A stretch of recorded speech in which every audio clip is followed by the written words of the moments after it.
Hello, buddy. How are you? Hey, good. How are you doing, man? Good. Ron, how you been? I'm good, bud. It's nice to see you. Okay, so we can get. But yes, you're looking good. That means sit down. And I did notice the That's Jefferson. bicycle overpass on the turnpike that's being paid for by the state. All right. in Citrus Is County. this on? We gotta pay for our own. All right, everyone, I want to welcome everyone to the Pasco MPO meeting Thursday, June 10th, 2021. I just ask everybody to silence your electronic devices at this time. It helps me remember to do it as well. Okay. And if we could stand for the invocation and the Pledge of Allegiance.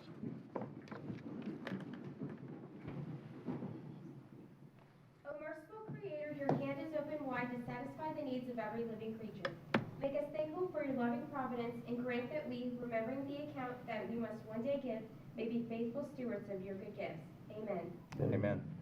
I pledge allegiance to the flag of the United States of America and to the republic for which it stands, one nation, under God, indivisible, with liberty and justice for all. Thank you, everyone. Thank you, Madam Clerk. Could we please have the roll call now? I just saw Mike Peters in here. Where'd he go? Who? Mayor Camille Hernandez. Mayor Scott Tremblay. Here. Councilman Matt Murphy. Here. Commissioner Ron Oakley. Here. Commissioner Mike Moore. Here. Commissioner Catherine Starkey. Here. Commissioner Christina Fitzpatrick. Commissioner Jack Mariano. Here. Chairman Lance Smith. Here. And I do want to note that I know that Mayor Hernandez is on the phone. I'm not sure why she didn't, we couldn't hear as being present. Okay, right now we're at a time where there's public input, and I do understand we have somebody here, Mr. Randy Shane, is that right? And he's going to talk to us just a minute. He's a guest of Commissioner Mariano. So if we could have him come forward, thank you.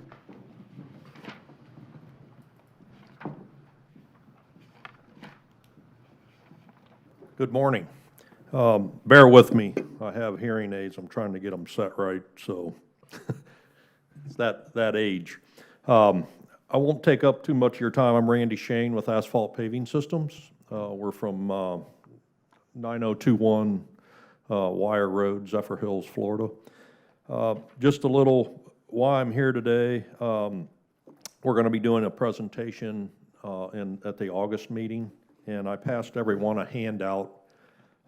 This is basically going to revolutionize the paving industry, hot mix asphalt paving industry. It's a spray jet paving presentation, and a little bit of info for you to read before our presentation, and then we'll have some of the same slides in the presentation, but some different slides and a video and some pictures of a job that we actually did in Zephyr Hills, Florida, June 3rd.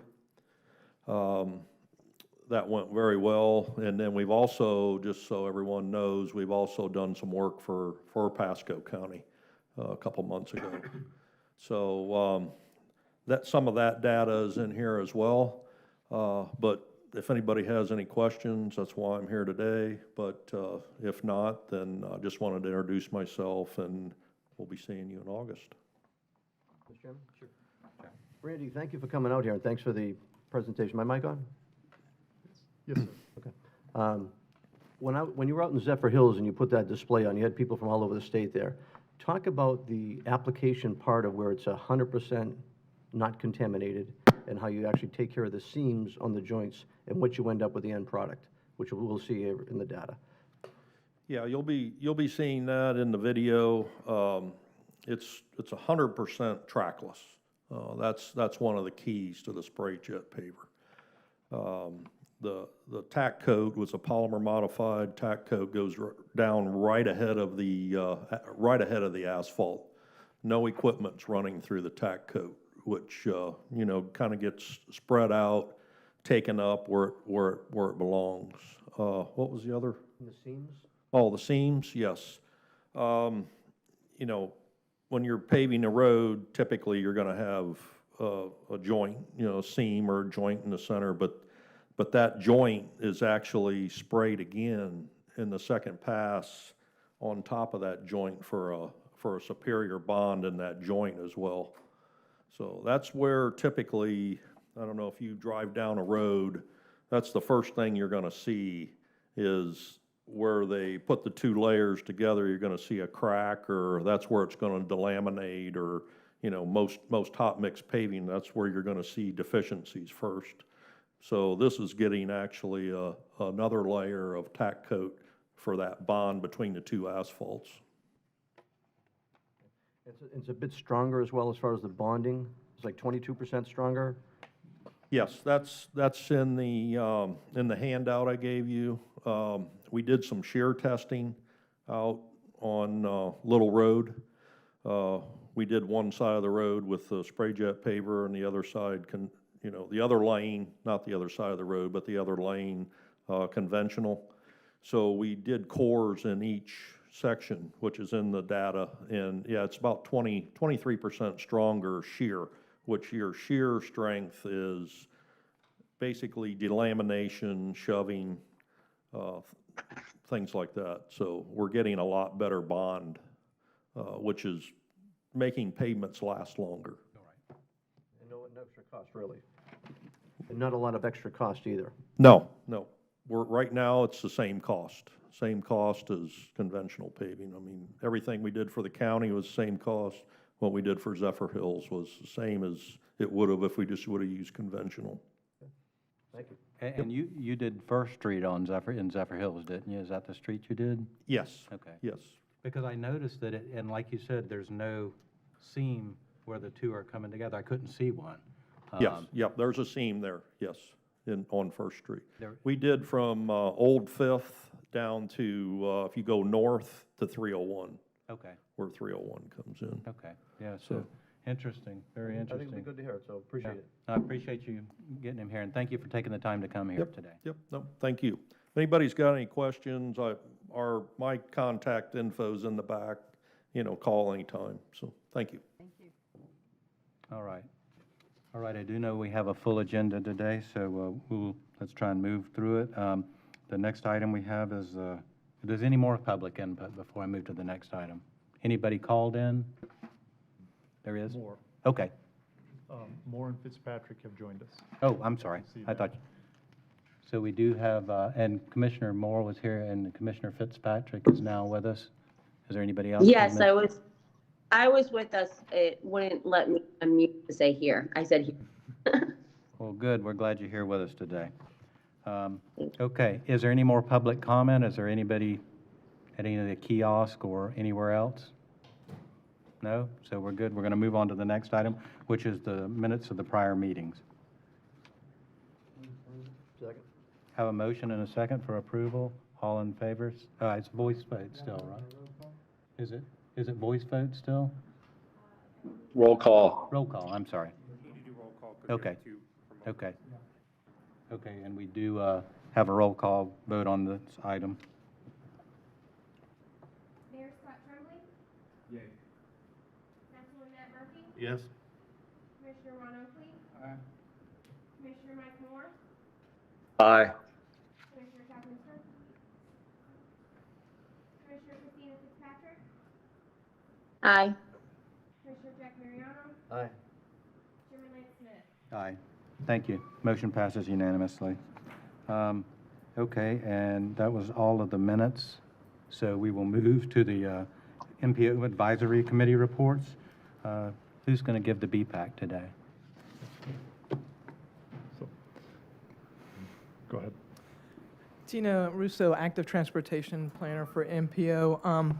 Dr. Stovall was going to do the report, and he provided me a written report, but he had a last-minute conflict, so I'm going to go ahead and just read what he provided. April 27th, 2021 was our last BPAC meeting. Met at West Pasco Government Center at 5:30 in hybrid virtual format with a combination of in-person and online attendees. We reviewed related MPO actions from the April 8th meeting, Of particular interest was the update to the public participation plan, which will incorporate input from the active transportation plan. Members present were appreciative of the update to the PPP and expressed support for the proposal improvements. We also had a report on the proposed roadway traffic counter project and appreciated the county would need over 600 counties, necessitating a rotation scheme to assure timely reading of all counters.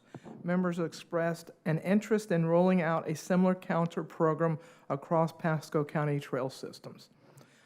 We heard a report on implementation of selected aspects of the Northeast Hill Study recommendation. This update was very well received with a request to prioritization of those roads with highest bike usage.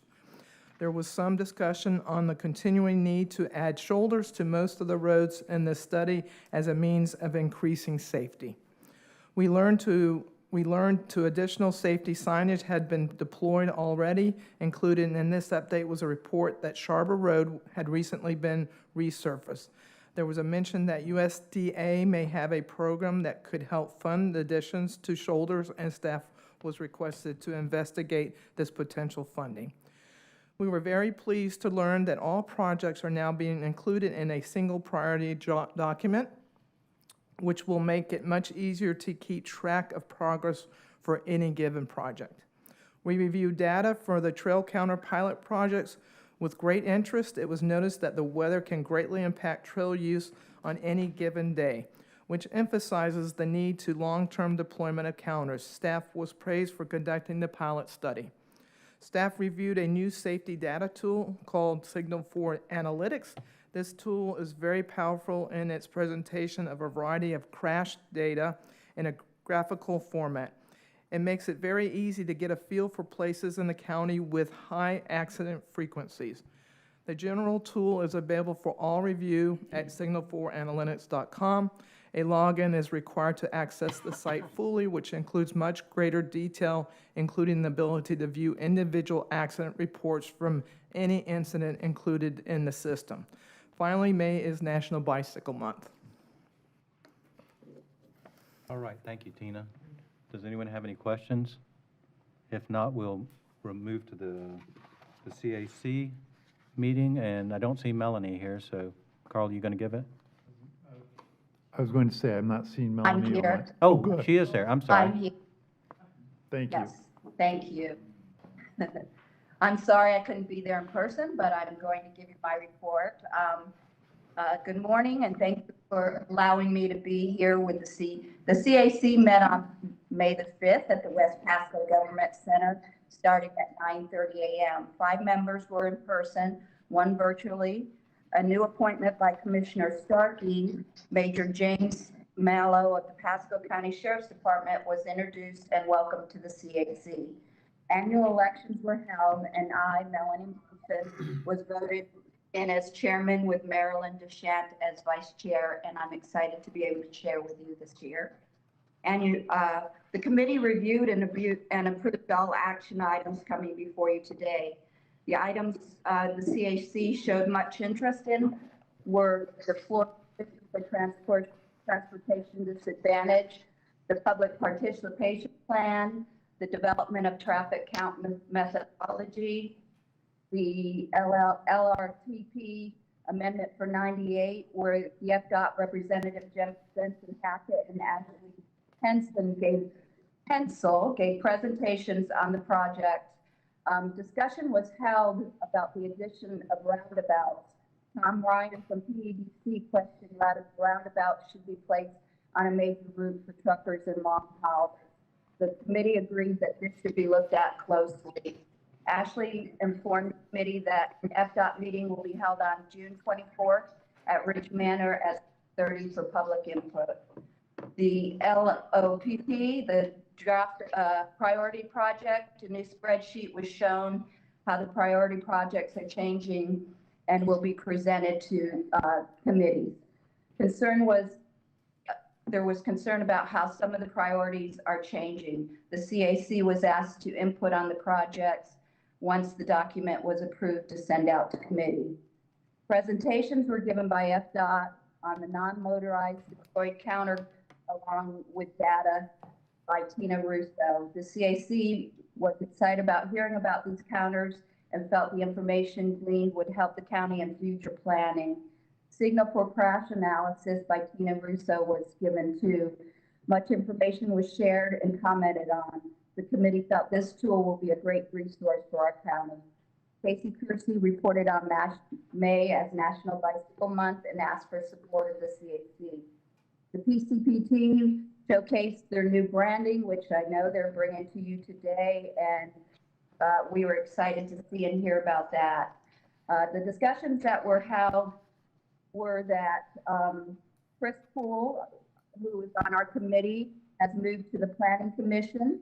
Christy Zimmer was nominated and accepted as the newest at-large member of the CAC. And it seems to be the only CAC member we're looking for right now is one from Port Richey. The meeting was adjourned at 12:44. Do you have any questions? Thank you, Melanie, for that presentation. Does anybody have any questions for Melanie? Seeing none, again, I appreciate, Melanie, your participation in your report today. Thank you. All right. Move on to the next item. We have 7 action items on the agenda today, and it's been requested that number 7 be moved to the top. Correct, Carl? Okay. So if we could just make that notation, noting that 7 is now the first item that we will listen to, and let's go ahead and move forward with number 7. At our last meeting, which was a workshop to go over the TIP and long-range, or lists of project priorities, staff was requested to investigate what it takes to consider the membership of the board and reconstitute the membership of the board. Our research has indicated that we are federally required, as well as state statutorily required, to have representation on the board that encompasses 75% of the population of our region, as well as the largest city by census-defined population. We do meet both of those requirements. As we have the entire county commission on the board, we are covering 100% of the population of the county. And then the largest municipality by census-defined population is the city of Newport Richey, who is represented by Councilman Matt Murphy. Our options from there are that we have to have 5 minimum members and no more than 25 according to state statute. We're well within those bounds. From there, you can do a wide variety of things. At question is the seat held by the city of Port Richey. And I have discussed with each of you individually some options. One of those would be to consider the seat on a rotating basis, the elimination of the seat, or to then go to a different option such as a member of the Planning Commission to represent that slot on the board. At this point, I'd like to turn it over to discussion, please. All right, thank you. Scott, you want to say anything on behalf of Port Richey for us? Of course, if I may. Absolutely. And I want to start with Resolution 2020-02, which is the resolution by state that originally enacted this board. And then from there, the articles or bylaws were created by Pasco County. I'd like to start with Article 5, or actually Article 4, governing board membership and officers. It says the MPO governing board is comprised of local government designated from the governor. And then it goes on to B, membership of the governing board shall include elected officials, plural, of general purpose local government pursuant to most recent interlocal agreement designation or redesignation of the MPO. And what I wanted to focus on there is it talks about elected officials, plural. The county obviously has all of the commissioners present, which create for them full quorum or full representation of that particular board. Our city, in the way our city operates by charter, in terms of Port Richey, is we're comprised of 5 elected officials, 4 of those council members, and then the 5th being myself, the mayor. We'll start with the fact that we do have interest in being here. We have interest in participating. The issue that we've had and that I've had as being the only person here from Port Ritchie is there are items that are very important to the city, and I can cite, for example, the overpass or underpass for the golf cart, hike and bike trail.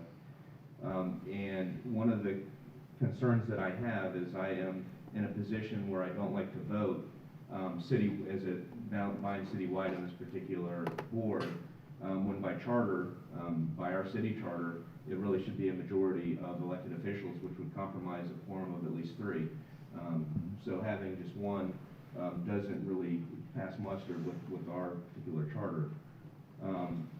In order to preserve the seat and to resolve that issue, I've been working with Carl, and one of the proposals is to keep the seat for Port Ritchie, and the information that would be on the agendas previous to the board meetings, if we could get them at least 15 days, if not 30 days out, we would be able to, city manager by our charter is the one that creates our agenda items, would vet that for particular items of interest and non-perfunctory things to vote on.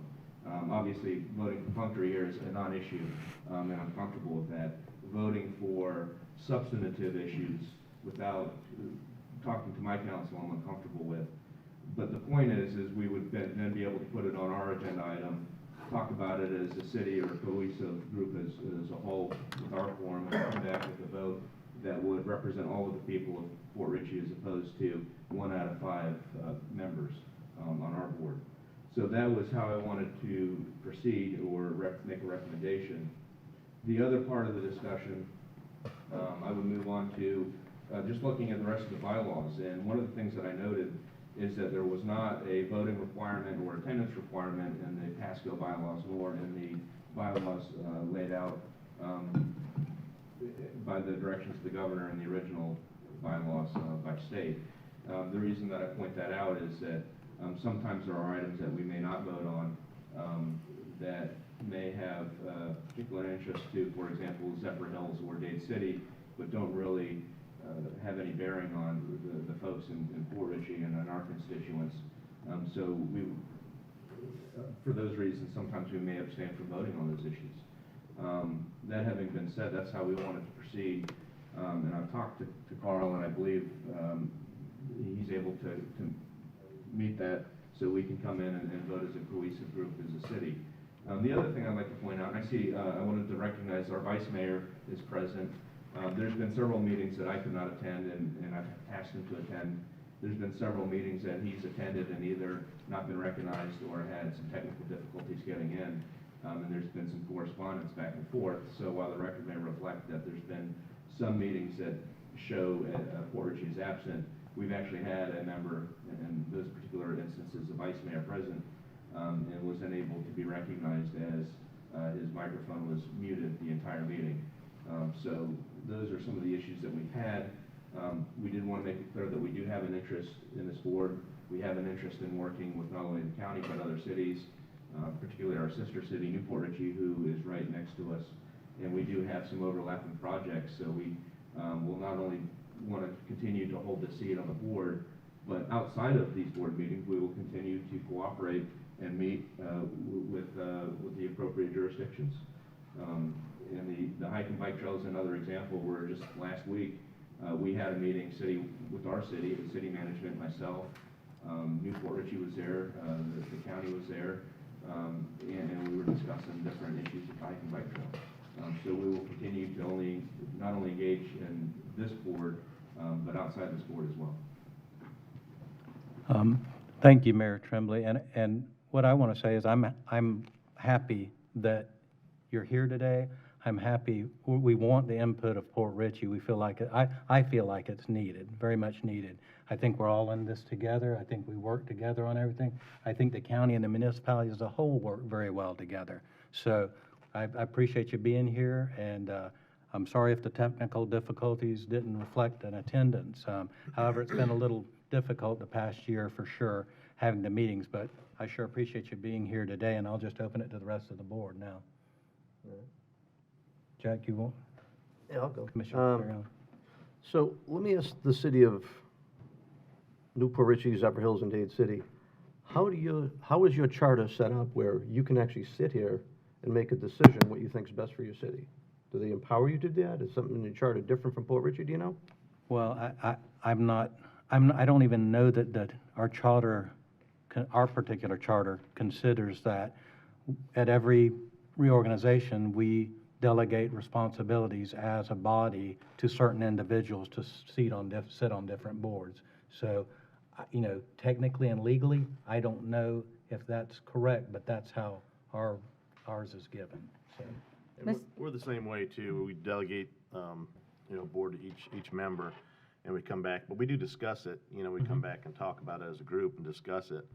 And then, but that's the way it's given is I'm the representative here and I'm the voice for this group. And, Jack, every board that we sit on, I sit on T-BARTA, Tampa Bay Water, I am the authorized person from my board to make that decision for the board. That's how it works. So I was just going to make that same comment, is that the Board of County Commissioners has the same issue. I mean, they delegate members to sit on T-BARTA, to sit on TBRPC. It's done through delegated authority. So when the chair appoints a member to sit on this board or any board, you're effectively, that board is delegating authority to that person to act on the board's behalf. I don't know enough about the city's charter to know whether they can do that or not, but most local governments are able to delegate authority to an individual. Because I've never heard Mr. of. Chairman. Yes, Mr. Chairman. Commissioner Moore. Hey, thank you, sir. And I want to reiterate what Commissioner Starkey just said and Mr. Goldstein stated, because just so you know, I watched the last two Port Richey council meetings, as well as the CRA meeting. So I have lots of notes here. I saw the discussions. And to reiterate what Commissioner Starkey said, this is how it works statewide and nationwide. State of Florida, across the nation. Your councils or commissions, on our side, the chairman appoints who the representatives are each year. And they have the authority on behalf of that council or that commission to vote on their behalf. It's nothing new. It's nothing out of the ordinary. So for us to make special exception because this is the way you want to do it, I'm sorry, that's not how it's going to work. This is how it works everywhere. Think about, I'm on a number of committees and boards. Starkey's on the number of committee boards. Mariana, Fitzpatrick, and we all put our trust in the members of our committee and make this. And here's the deal. If you don't like how they're voting, take them off the committee. That's the easiest thing to happen. But for us to sit here and have this discussion about changing the rules because somebody doesn't appreciate or doesn't like how they're done. I've been here since 2014, and we've had this discussion over and over again. 2014, I came, nobody ever from Port Richey showed up. And credit to Commissioner Mariano, he's the one that pushed really hard, and actually Councilman Starkey from Newport Richey as well, pushed really hard to, when this discussion happened before, to get Port Richey back on board, and then it disappeared again. We depend, and staff depends on a quorum. And they can't be struggling every day, right before the meeting, to worry about a quorum. And asking for you to receive the agenda 2 weeks in advance, it's gonna happen. Look at the last meeting. Fdot came in. The agenda was later than normal, but that's okay. The agenda comes, I study it, I do my due diligence, and I'm prepared for the meeting. Whether it's 2 days or 3 weeks or 1 week ahead of time. So for us to be discussing, we're gonna make exceptions and do certain things because you don't like how it's gonna work. I'm sorry, I'm not playing ball. Mr. Chair, can I make one more comment? Absolutely. To Commissioner Moore's point, there are times when the MPO staff needs to create an addendum to the agenda. Emergency items sometimes come up, and they need to do an addendum that may be added as soon as a day or two before the actual meeting. So it's going to be, so I understand that as a general rule, they may be able to get most items done 2 weeks in advance, but there's going to be times when they can't do that. that they need to do an addendum, and so that's not going to be possible for every single item that comes before the MPO board. Right. So, Mr. Chairman, Mr. before we Mayor. get to the attendance, which has been an issue for years, let me ask the mayor, do you think you're going to be able to function as a person representing, or have someone else from your council to come and show up at the meetings and represent and make decisions on behalf of your council? The answer is Done yes. around the country. The answer is yes. We can have someone in attendance, whether it's myself or another elected official, which would be one of the council members.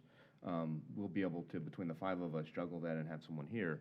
To the point of, and I wanted to just respond to Mr. Moore just for a moment, if I may, or Commissioner Moore. I agree that I'm not asking for any rule changes here. What I would like, if we could, is to have as much notice as we can, so we can discuss, particularly when you talk about the hike and bike trail, for example. That is probably going to be around a $6 million project, which, for example, for the county, is not the largest project for the county to be involved in. But for a city like Port Richey, $6 million is our entire budget. So to have one representative show up without conferring with the rest of the council and make decisions as it relates to the entire, or a project that's as big as the entire budget, I have reservations with, and that's why when you have projects that are that big, from our standpoint as a city, we want to be able to include all our elected officials and notice our constituents as much as we can, put it on an agenda meeting, discuss it, and then be ready to vote and have a comment or have commentary or discussion that's consistent with not only what our constituents have some input, but with what our entire council decides. Obviously, there's a lot of things that are perfunctory that are not, or issues that are not that big or as important to the city. While they're important, they're not as important as something is in our entire budget. And it's the bigger items that I really wanted to have and put before our council before we come.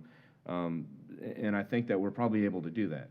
A lot of the other issues that aren't directly tied to Port Richey or perfunctory in nature, there's nothing there. We can come and vote on that and designate someone to do that. As it relates to issues or items that are as big as the entire Port Richey budget, I still have reservations about showing up and voting on those issues short of participation with the rest of the council. So that's in essence what I was driving at. And yes, we can have someone here at every meeting. And yes, we can vote on most items, if not all items, but the ones that are paramount to Port Richey or have the bigger budget items, I would like to discuss with our council. Mr. Chair, I just got to clarify one point. Okay. State law requires that you vote on all items unless you have a voting conflict. So unless something's going to inure to your special private gain or loss, if you attend this meeting, you do have to vote on all items. I just want to be clear about that. And that's a non-issue. We voted. I understand that, but you said you intended to abstain from certain items. For example, if they only affected Zephyr Hills or Dade City, legally you cannot do that unless you have a voting conflict. Understood. Okay, thank you. And I appreciate it, and I'll just point out that decisions were made in your absence that affected you anyway. So you need to be here to have input on it. I mean, that's why we're here. So, I mean, the decisions are made regardless of Port Richey, Zephyr Hills, or Newport Richey are here, and they affect us. So by being here, we can talk about it, we'll be asked about our issues, and it's just a better decision that's made as an overall board that way. So, but again, I'm just glad you're here. I'm looking forward to your continued attendance here too. Anyone else on this matter before we move forward? Mr. Chairman, Commissioner Patrick. Yes. I just wanted to say, when they received the draft agenda or the final agenda, they could review it and take it a few nights beforehand, and they could have their Port Richey Community Advisory Board for their MPO to discuss all of their meetings, and then when they come back, they are comfortable in voting on the discussions that we're having. Okay. And by rule, I think it's 5 to 7 days looking at the bylaws is the requirements by the Pasco bylaws that I could read. But it's my understanding that a lot of these items can come out a little bit earlier and forwarded to the city. And it'd be city management that would put it on our agenda. And maybe Carl can clarify that for us. Yes, we are required to have it out 5 to 7 days in advance. However, by practice, because our items go through the Citizens Advisory Committee, then the Technical Advisory Committee, and then come to you, so they are previously vetted. Those agendas from the Technical Advisory Committee are available approximately 1 month prior to this meeting. So it does fit with the schedule that is being proposed by Mayor Tremblay. I wanted to add that for your edification. Thank you. I just also wanted to clarify that I'm not aware of any items that this board votes on that commit the funds of the city of Port Richey. Good point. If it's a commitment of funds of the city of Port Richey, it's going to have to go through some type of interlocal agreement with the city of Port Richey, and their entire council could vote on that agreement. So, for example, the underpass, there was some interlocal agreements to deal with the funding of the design of that project. That agreement went to the city of Port Richey. So their council will have every opportunity to vote on any item that commits the funds of the city. Thank you. Any further discussion? Mr. Chairman? Yes. One last. Oh, okay. One last. Let me go with Mayor Hernandez first and then Commissioner Moore. Go ahead. Hey, Chairman Smith, can you hear me? Yes, ma'am. Oh, great, thank you. And I concur with what, I appreciate the comments, and I do appreciate the fact that Port Richey is part of the MPO. I do understand the importance and significance as a small city, being part of this board and understanding all of the transportation needs. But I do, it is important to have them on here. It's important to understand their role on the board, and I look forward to them having this team continue to be part of this. I've been on the board for quite a while, and my seat is also done as Zephyr Hills and Newport Richey, where our council delegates or appoints a particular council member, commission member, and gives them the confidence to vote on their behalf at these meetings. We've done it that way, and as someone said, if they don't appreciate or enjoy the way that we cast our votes, we can be reappointed to another committee. So appreciate the comments, appreciate the fact that Port Richey will continue to stay on the board if that's the pleasure of this board, and look forward to the continued involvement. So thank you for the opportunity to speak, and look forward to continued good meetings with the board and the city. Thank you, Mayor Hernandez. Commissioner Moore. No, and I appreciate it. Thank you, Mr. Chairman. Listen, and I get it. People can't always take the time to show. It is what it is, right? You can't always be there, and I understand that, right? Had some opportunities we are today that we're be virtual, especially when we have a full desk. Some of us go virtual. I didn't have this. My only fear, and I'm being honest here, and I would love to hear my fellow county commissioners on this one, is that we end up having this discussion again 6 months down the road or a year down the road, because we seem every single year since I've been here since 2014. And it always comes back to, no, we want to participate. We have some people show up for a while, and then they don't show up for months. And then we, again, and I don't, I'm not in the game of begging to make sure we continue to have it. We can, I'm just being honest. I mean, we can let go of one seat. We have CEs around here that are 3 times the size of the city, and they don't, that's, we could go to 8. I've never seen a tie vote. So I want to make sure, this MPO board is confident that it feels comfortable that we're not going to have the same discussion 6 months, 8 months, a year down the road again. Because I'm sick and tired of it since 2014. So, Mr. Chair, can I make a suggestion? And I've spoken to Carl about this. So the MPO board has to go through reapportionment next year after the decennial census anyway. Okay, so you're going to have to do that anyway next year. So what I'd recommend you do is direct staff to start keeping track of attendance between now and the time you reapportion. If you find that it's a continual problem, when you reapportion next year, you can then look at eliminating that seat, or multiple seats if you wanted to. But to do that today, to eliminate a seat today, is going to be more difficult because it triggers reapportionment. So there are other options you can do without triggering reapportionment, such as a rotation with St. Leo or San Antonio, or maybe a planning commission member. But since, I guess to sort of accommodate Commissioner Moore's point, I think the safest thing to do would be to track attendance between now and the time you have to reapportion. If you find that attendance is a problem, then you look at removing the seat. Just as a suggestion. Well, so, Mr. Chairman, just to follow up. Yes. And I'm done. I mean, I have the attendance here from 2000, and I didn't go back to 14. I could have, because I've just been absent before 2018. But I have it here from 2019 to 2021. And, you know, and Mr. Mayor, Mayor Tremblay, and I appreciate you being there, making your comments, but I have it down that, you know, I'm looking right here that they marked, you know, Mr. Dittmer there when, you know, that day. So he wasn't marked absent. I'm looking right here. It says he was there. So it says present. But, you know, it's present twice, actually. I think you mentioned he was there. He was on twice. It says present. 1/9 present, 3/12 present.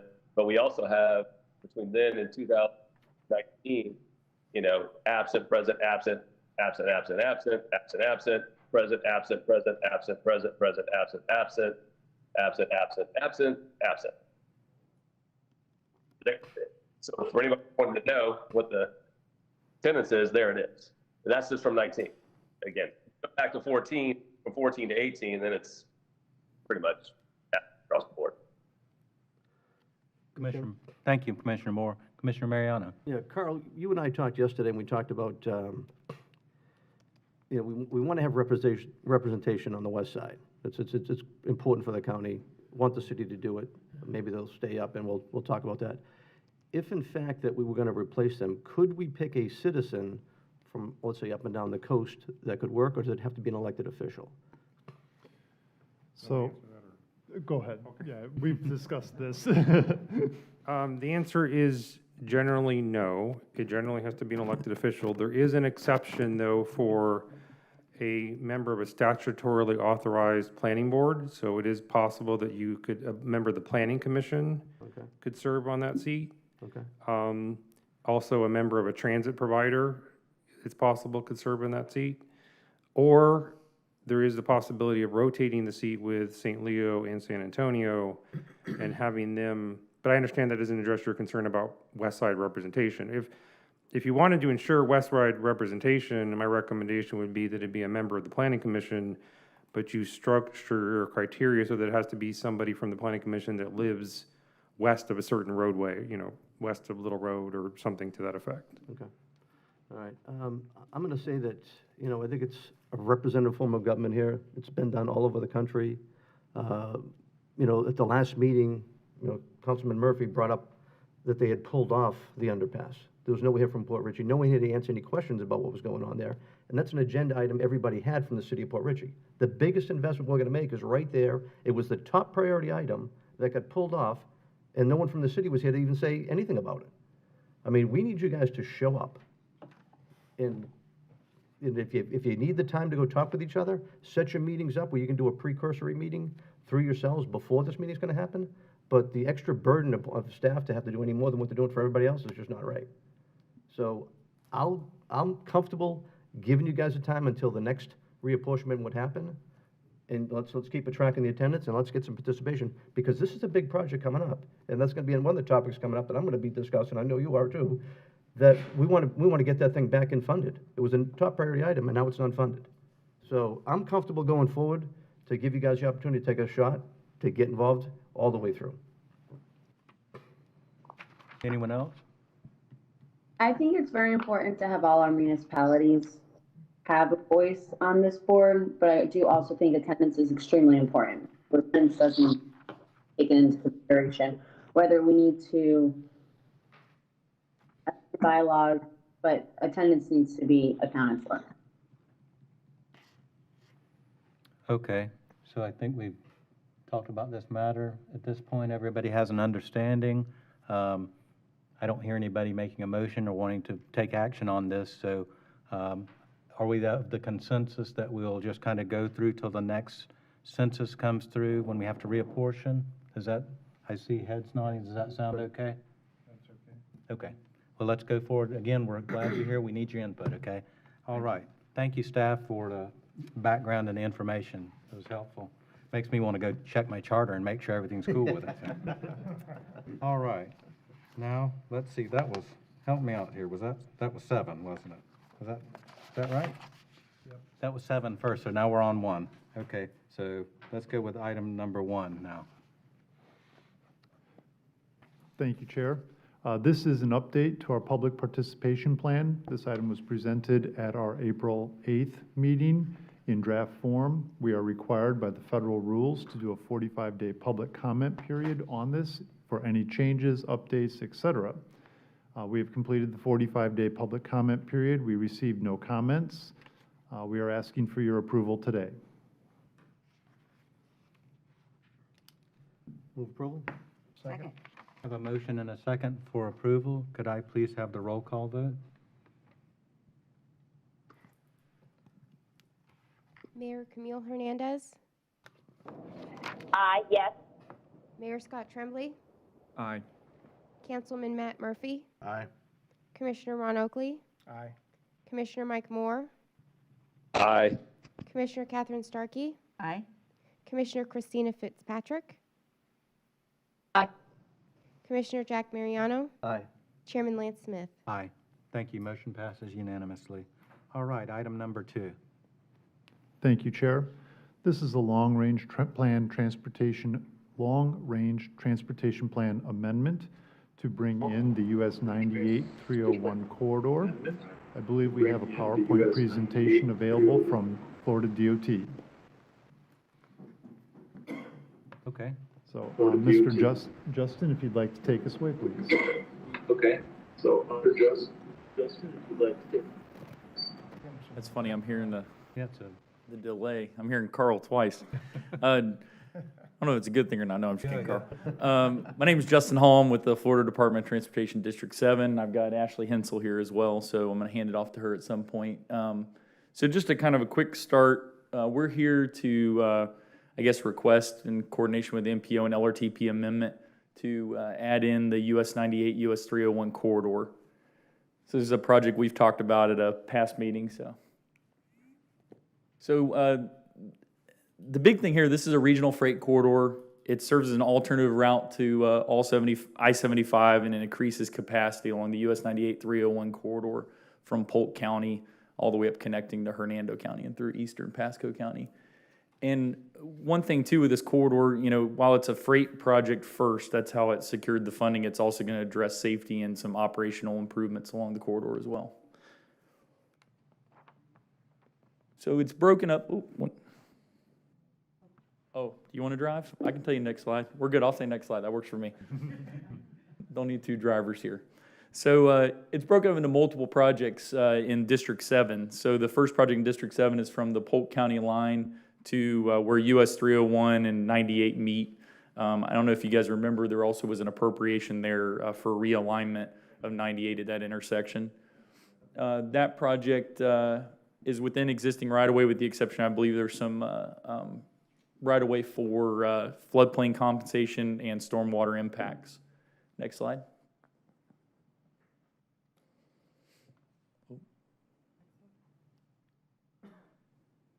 There we go. So then the next segment is the US 98 bypass, or the US 301 bypass, also referred to as Dade City bypass. So it's got a lot of names. Design's underway. There was a PD&E completed back in 2002. There's a reevaluation underway, and there will be additional right-of-way needed for some of the roadway components and stormwater. And I know there was also an advanced acquisition that we completed recently, and we coordinated with the city about that structure, and they want to take the structure down as soon as possible.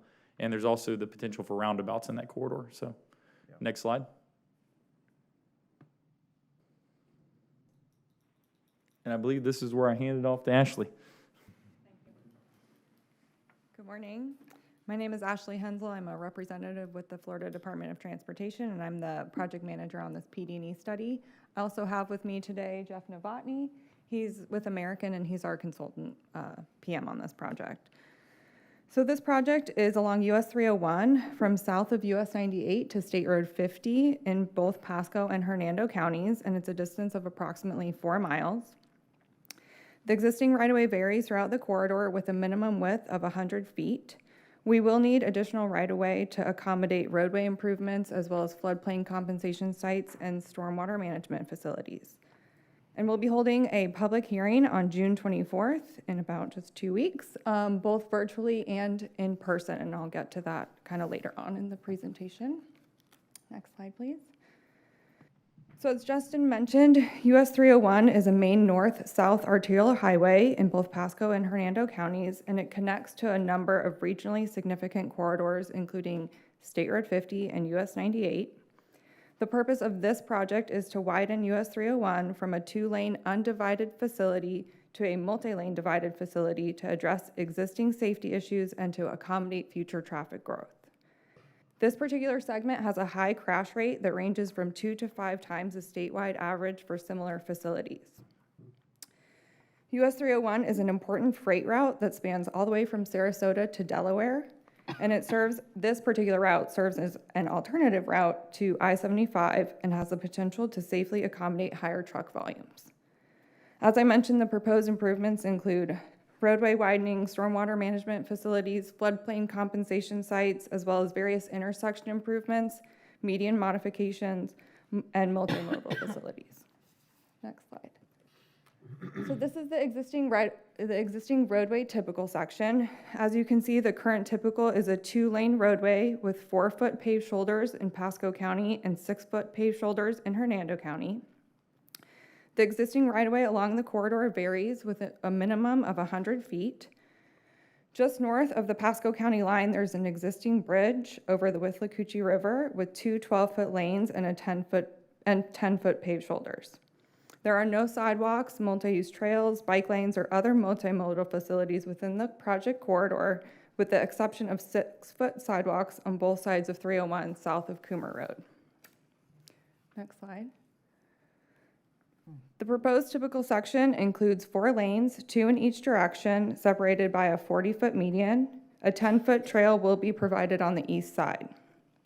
To accommodate the typical section, widening will take place to the east, as shown in the top typical, from US 98 to Arena Road and from south of Gardenia Way to State Road 50.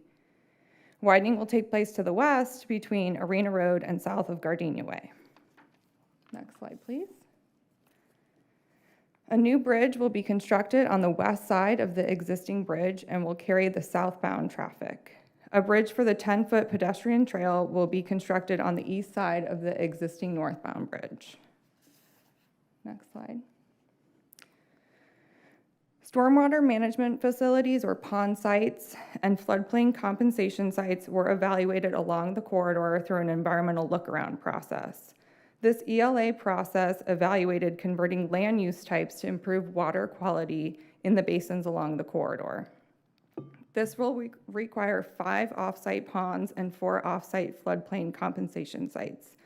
We will also be enlarging the existing FDOT pond at the State Road 50 intersection.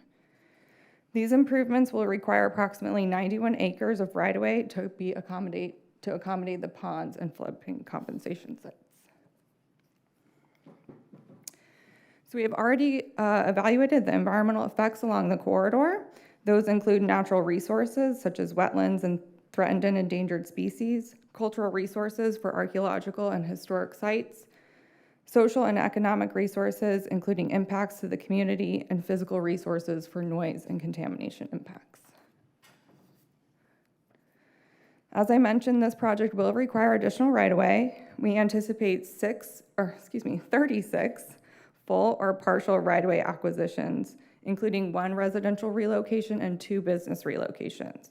Our right-of-way office is available for information related to right-of-way impacts and relocations, and they'll also be available at the public hearing both in person and online. The existing roadway classification of US 301 in Pasco County from US 98 to the county line is designated as an access class 3 or a restrictive corridor. The existing classification in the Hernando County section from the county line to State Road 50 is designated as an access class 4 or non-restrictive. The PD&E study proposes to reclassify the section in Hernando County to an access class 3 to match the future improvements related to the restrictive corridor. So where are we in the process? We've completed our environmental evaluations and our environmental documents and are preparing for a public hearing on June 24th. Next slide. That public hearing will be held both in person with an option to attend virtually. Both formats begin at 5:30 with an open house where attendees can view materials and ask questions to DOT staff, and the formal portion will begin at 6:30. Those wishing to attend virtually will be required to register on the website ahead of time, and they'll be attending virtually through a GoToMeeting. The in-person location is at the Ridge Manor Community Center on State Road 50. We've already sent out newsletters to the community, letting them know about the hearing and their registration requirements. And this is my contact information if you have any questions leading up to the hearing or afterwards, and I'm happy to take any questions today. All right, questions now. Just glad to see, am I on? Yeah, we Glad to see that there's a trail going up down up the side. And I always try and ask if when possible, it's not just I know engineers like to draw these really straight lines. And I have been misunderstood in the past when I asked an engineer to design something that meanders, it becomes wiggly. So just hoping that as you look at the features of the land and maybe talk to landowners as you purchase right away, that there's an opportunity to do something better than just a very boring, unlandscaped, straight trail that very few people use because it's not a good experience. If we could get something a little better, that would be awesome. And I'm sure, Mr. Oakley, it's your district, he probably knows landowners out there, and, you know, put it around the stormwater pond and instead of on the roadside of the stormwater pond. I mean, there's really some simple things you could do to get a little interest on a trail that really increases the ridership of a trail. So just those comments.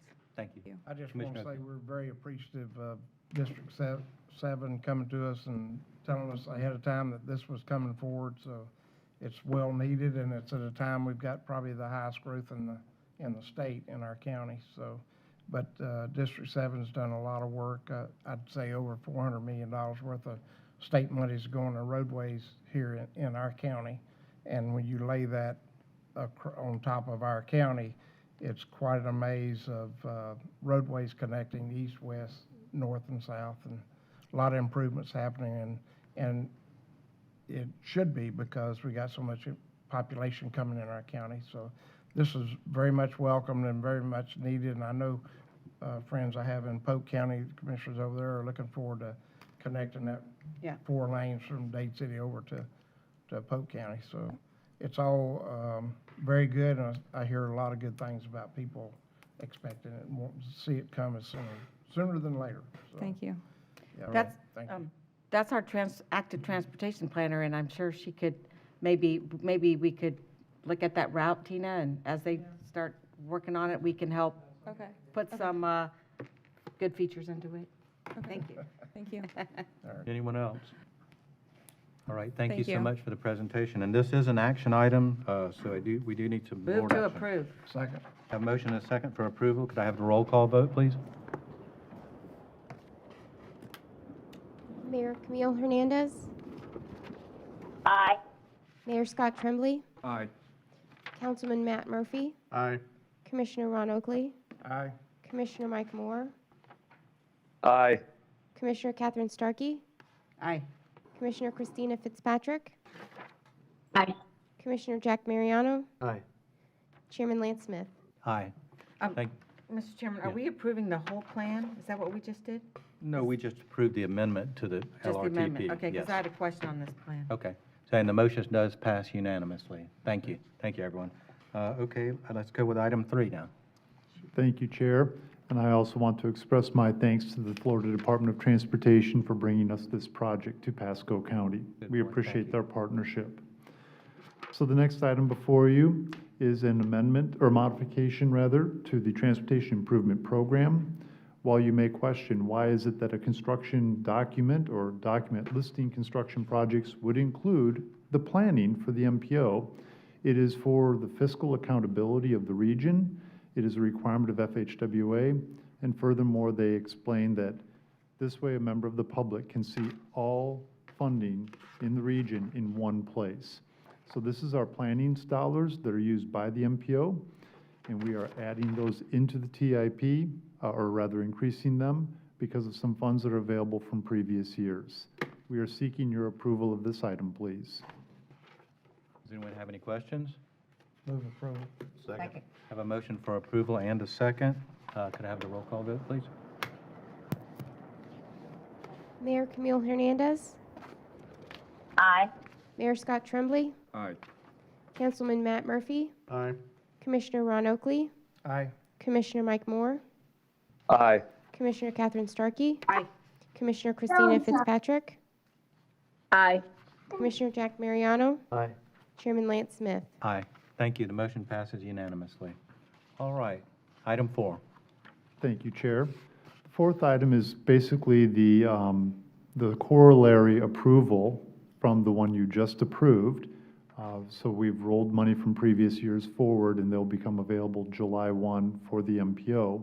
This is to place those funds in the Unified Planning Work Program document, which I will describe in layman's terms as our 2-year business plan for the MPO staff to then follow.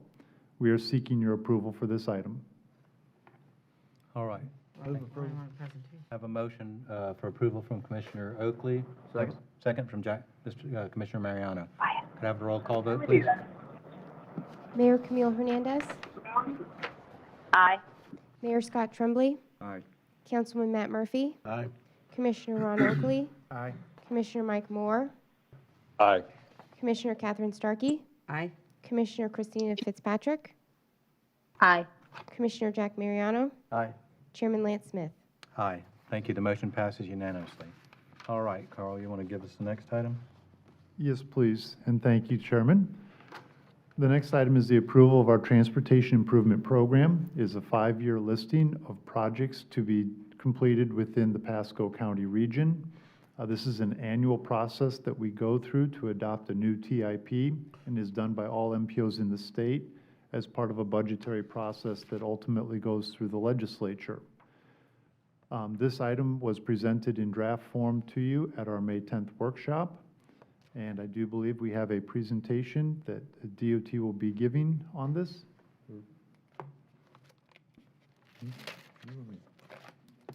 Okay, I will be making that presentation. I'd be happy to do so. So, in short, the first year is a proposed budget that has gone through the legislature. Years 2 through 5 are a little more flexible, as projects may still be developing and can be moved around, or project costs may be adjusted. The TIP is required to include all projects that are being done with local funds, as well as projects that are being done through Florida DOT funding. Next slide, please. And as you can see, it goes through fiscal years 22 through 26. And after the governor signs the work program, then we go forward. Next slide, please. The Transportation Improvement Program includes a number of projects in a wide-ranging set of categories. You can see those listed here. They are based upon the list of project priorities that we share with Florida DOT, and we'll be adopting that as a later action at this board meeting. And they use that to then determine what projects to select, as well as the priorities of maintaining their higher capacity facilities, maintaining the system in good condition. They are statutorily required to do so. Next slide, please. And it's not cooperating. There we go. So these are the major projects that you'll find within the Transportation Improvement Program. State Road 52 from east of US 41 to the Aaron Cutoff, and that is construction in year 26. We have right-of-way from Aaron Cutoff to Bellamy Brothers. Construction is not funded at this time. However, you do not purchase right-of-way without intending to build a facility It will probably appear in one of our later TIPs next year, the following year, so forth. Next slide, please.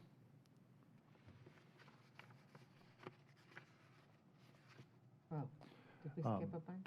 State Road 52, Meridian Avenue at North 21st Street, and then CR 41 from Church Avenue to CR 578 or Swanee Way in Dade City. This is a roundabout with construction in 26, and then another roundabout at State Road 52 at College Avenue in St. Leo, and that is a design build in fiscal year 23.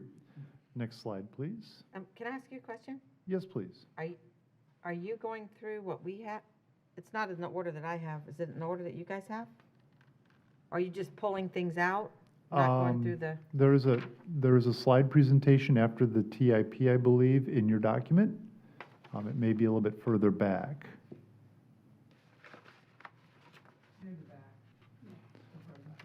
On my slide count, or on my page Okay. count, it would be page 333. So as you can tell, this is a rather large I hadn't package. gotten that far back yet. No worries, I was looking at Commissioner. your tables. Okay, So you understandable. just pulled a few things out from it? We've pulled out the highlights or the significant projects. I'm sure that, That's relative. yes, one, I didn't want to walk you through each and every line item within there. Well, For resurfacing, we have State Road 52, from west of Storch Lane to US 98 or US 301. That is construction in 22. And then 301, Gall Boulevard from the Hillsborough County line to south of State Road 39, again, construction in 23. Next slide, please. And then resurfacing also on State Road 54 from US 41 to Knights Road, again in 23. US 41 from the Hillsborough County line to Bell Lake Road, also in 23. If I may have the next slide, please. And then State Road 54 from 19 to Virginia City Drive, and then to Old Mill Pond. And that's in 25. And then 54 again from Mitchell Ranch Road to Marathon Road in 23. Can I ask a favor that, Mr. Chairman? Sure, absolutely. And we had this before, but I know you're new, and so we like to see it in a map form, because I don't know where everything is, shockingly. And it really helps me if I see where these projects are. Does everyone else agree? It is Yeah, easier. yeah, we like to see it Okay. in map form. Very fair. Given that this was shared in May, would you like me to continue with this, or are you satisfied that you were briefed in May at the workshop and that you're comfortable with the materials before I continue? I'd like to get a sense so I don't take any more time if it's not necessary. You comfortable moving forward, Commissioner? You can keep on with your presentation. Okay. Yeah. All right. If we can go to the next slide, please. We have some lighting projects next. State Road 54 from Gun Highway to east of Altamont Lane, and that's in 22. And then State Road 52 from 19 to Hicks Road, and that is to enhance and update the lighting in 23. If I can go to the next slide, please. State Road 54 from 19 to Little Road, again, lighting in 23. And then 301 from Tucker Road to Pretty Pond Road in 24. Mr. Chairman, Yes. what does the enhanced lighting mean? Is that going like LED or? So my understanding is that it will be an upgrade to some of the lighting that is there and perhaps adding lighting as necessary. If we're using the old bulbs and moving to an LED where it stays brighter for a longer period of the life of that fixture. Okay. Thank you. So then we have State Road 56 from Willow Oak Drive to Wiregrass Mall entrance to install lighting. And again on 56 from Wiregrass Mall entrance, then to Meadow Point Boulevard to install lighting, both in 23. And then we have some pedestrian and bicycle projects. State Road 54 from just west of Mitchell Ranch Plaza, the entrance there to Marathon Drive, and that'll be in 23. And then Mitchell Boulevard from Churchill Parkway to Trinity Oaks Boulevard in 25. And then Jasmine Boulevard from 19 to Little Road. This is a multi-use path along the south side in '26. School Road from Community Center Road to US 41 in '26. Again, a multi-use path. And Orange Belt, Segment 1, which is from east of Little Road to State Road 54. And this is Sun Trail funded, which is a special set aside of funding to put a network across the entire state. This will be in '25. And then 19 from Pinellas County line to the Hernando County line, looking at doing some TSM&O. This is basically where we're doing the intersection improvement and connected vehicle technology to increase the efficiency of this corridor so that it's smoother flowing for the traffic using it. And I believe that Commissioner Starkey is indicating a question, please. Yeah, I'm just wondering if we've, how do I say this? If we've just let the RFQ for the Orange Belt route study, why that isn't reflected on here in some way? Is that different funding or? So that's a study, is it not? And again, that's. It's the route study, but. So this is the Sun Trail funding. The route study is penny for Pasco funding. So these are just the state projects. I wonder, though, if there's some way we could reflect on here all the projects, you know, and even if you put it in a different color and say, well, this is not the, if these are the county-funded ones, at least we still get an idea of the grid that we're building. Kind of everything together. Yeah. And further on, when we talk about the list of prior projects, the draft that we showed you at the last meeting on that last page, it had those projects separated out, just for informational purposes only. But is there a map with everything on it? And we can provide you a map Yeah, next I think meeting. everyone would like to see that. Sure. Because then we can see in our districts where maybe we want to, if something's needed, if there's holes, and start planning a little for the future. Thanks. And actually, we can provide that map and send it out to everyone. So part of what makes my position sometimes look good, because I sometimes counter that, is having an awesome team behind you. And they have put up a map of the projects that you are requesting, Commissioner. This will give you a visual. Yes, and you have it yourself. Mr. Chairman? Yes. As I look at most of the dots on the map, you just put up there, most of those dots are always to the east side of Suncoast Parkway. And I'm going to talk about some of the projects that got bumped down that were on the west side of that later.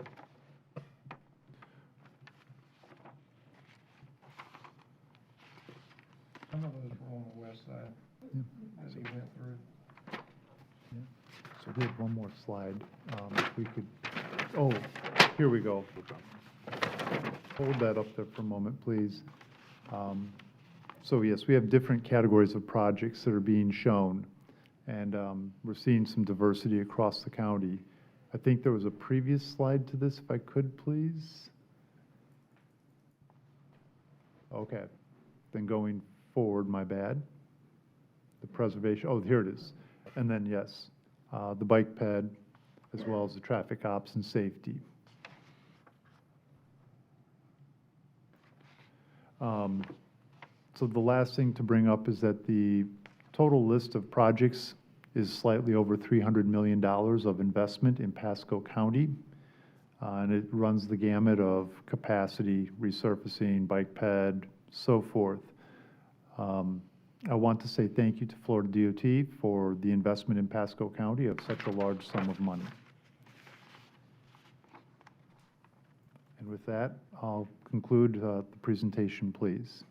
Okay. Thank you, Carl, for that presentation. Does anybody have any questions on it? Yes, I got Commissioner a few Mariano. questions. Going to page 16.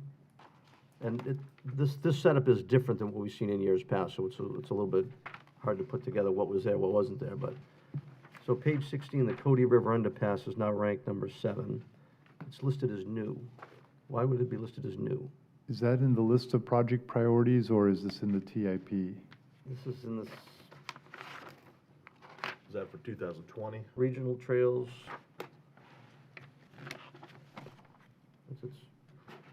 our agenda, it's like page, maybe it's 238, 39, 240, 240. on page 240, number Let me move 7. down to that. I've got it here on the agenda package on my screen. Page 240.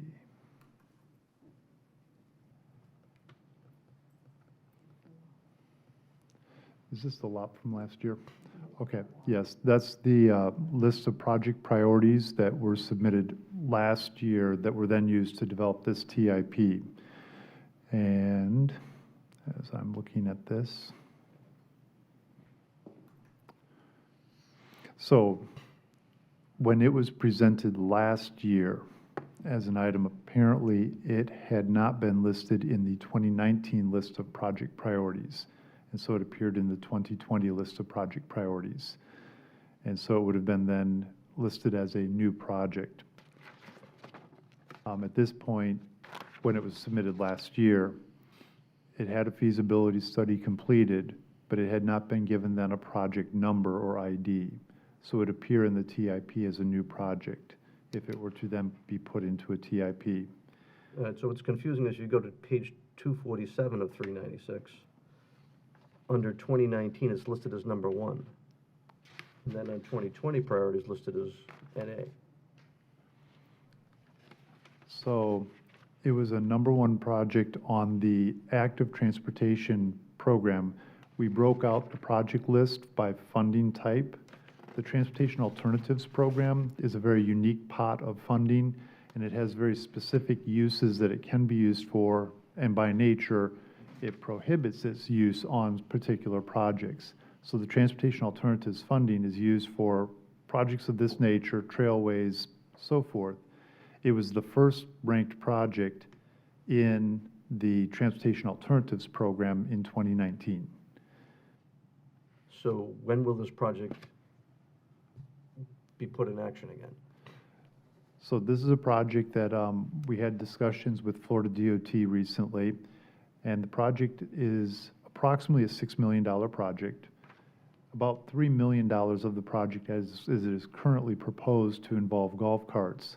About $3 million of it would be eligible for some form of federal funding, and then $3 million of it would be locally funded or would require local funding. We would have to work with the affected municipalities and county to determine then what would be an appropriate share of that local cost. And of course, assume that there may be some contingencies that are unanticipated that may affect that cost. Project or construction inflation being one of them, obviously. But we'd have to work out something locally to determine how we'd want to handle that non-federal eligible share of the cost. So that could be our next step. So have we done the feasibility study? We know that's the number? That is, a feasibility study will give you a good estimate of the cost. When you get into PD&E, you get into much more precise numbers, but it is a reasonable number to use for planning purposes going forward. All right, so how do we get it in the mode of being able to go to, especially with the federal government saying we want to do all this infrastructure, how do we get it to the stage where we can actually go to them to say we want to try to reach out for money? Your staff recommendation is to outline through an agreement how the $3 million that is non-eligible would be funded and committed by the parties that would be involved in the project, and demonstrate that we are bringing that part of the project forward with committed funding. And that show of commitment, I think, would do the project a world of good. Do we need a special meeting with the 2 cities in the county to get together to make this happen? We can do that. I think we need to go that way. We'll And you- publicly notice it.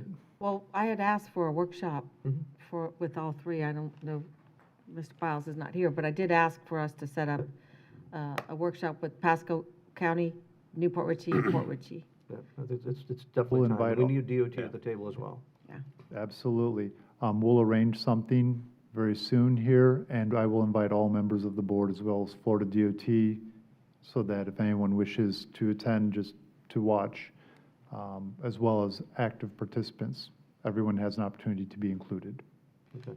Yeah, because I want to say just, I am in support of this project as well. And I know Newport Richey is. So if you all remember the ULI, when they came and did their study, they said this is one of the least, one one of our most valuable assets that's not living up to its potential, and that we should be paying attention to that area of the county for greater economic development. Well, and for safety too, for able, golf carts are crossing right now on Grand Boulevard going back and forth. They have the right to go do that, but it's a dangerous move. It's much better for our citizens keeping them under underpass, where they have no risk of getting hurt. And just to say, I mean, Port Richey is gonna be the big winner in this one, making that connectability, so we really need you guys' input on that. I'm thinking CRA funds. Right, Commissioner Moore? And Carl, if I could, on, Commissioner Starkey, I would agree with you. Thank you. on page 241, you've got County Road 578. So that's County Line Road in the northern part of the county for ranks number 16, 17 in the 2019 priority. Now they're down to 2021. And maybe with Secretary Gwynn here and DOT here, I will tell you the people in Hernando County, as well as people on County Line Road in Pasco County, they're looking to get united, you might say, to say we want to make a stand to say we want to get this road done. Years ago, many years ago, when I first got elected, it was ranked like number 13, 14. But the city, Hernando County at that time did not want to spend money on the roadway. They just did intersections. Now, they've done a great job getting federal money to go build their intersections, but now the roadway needs to get done. It's a very dangerous roadway up there. It was suggested that I bring it up at the MPO today, that we try to set up a meeting with DOT and Hernando County and have a discussion about what we can do to make that happen. Okay. I'm writing this down, otherwise I fear I will forget.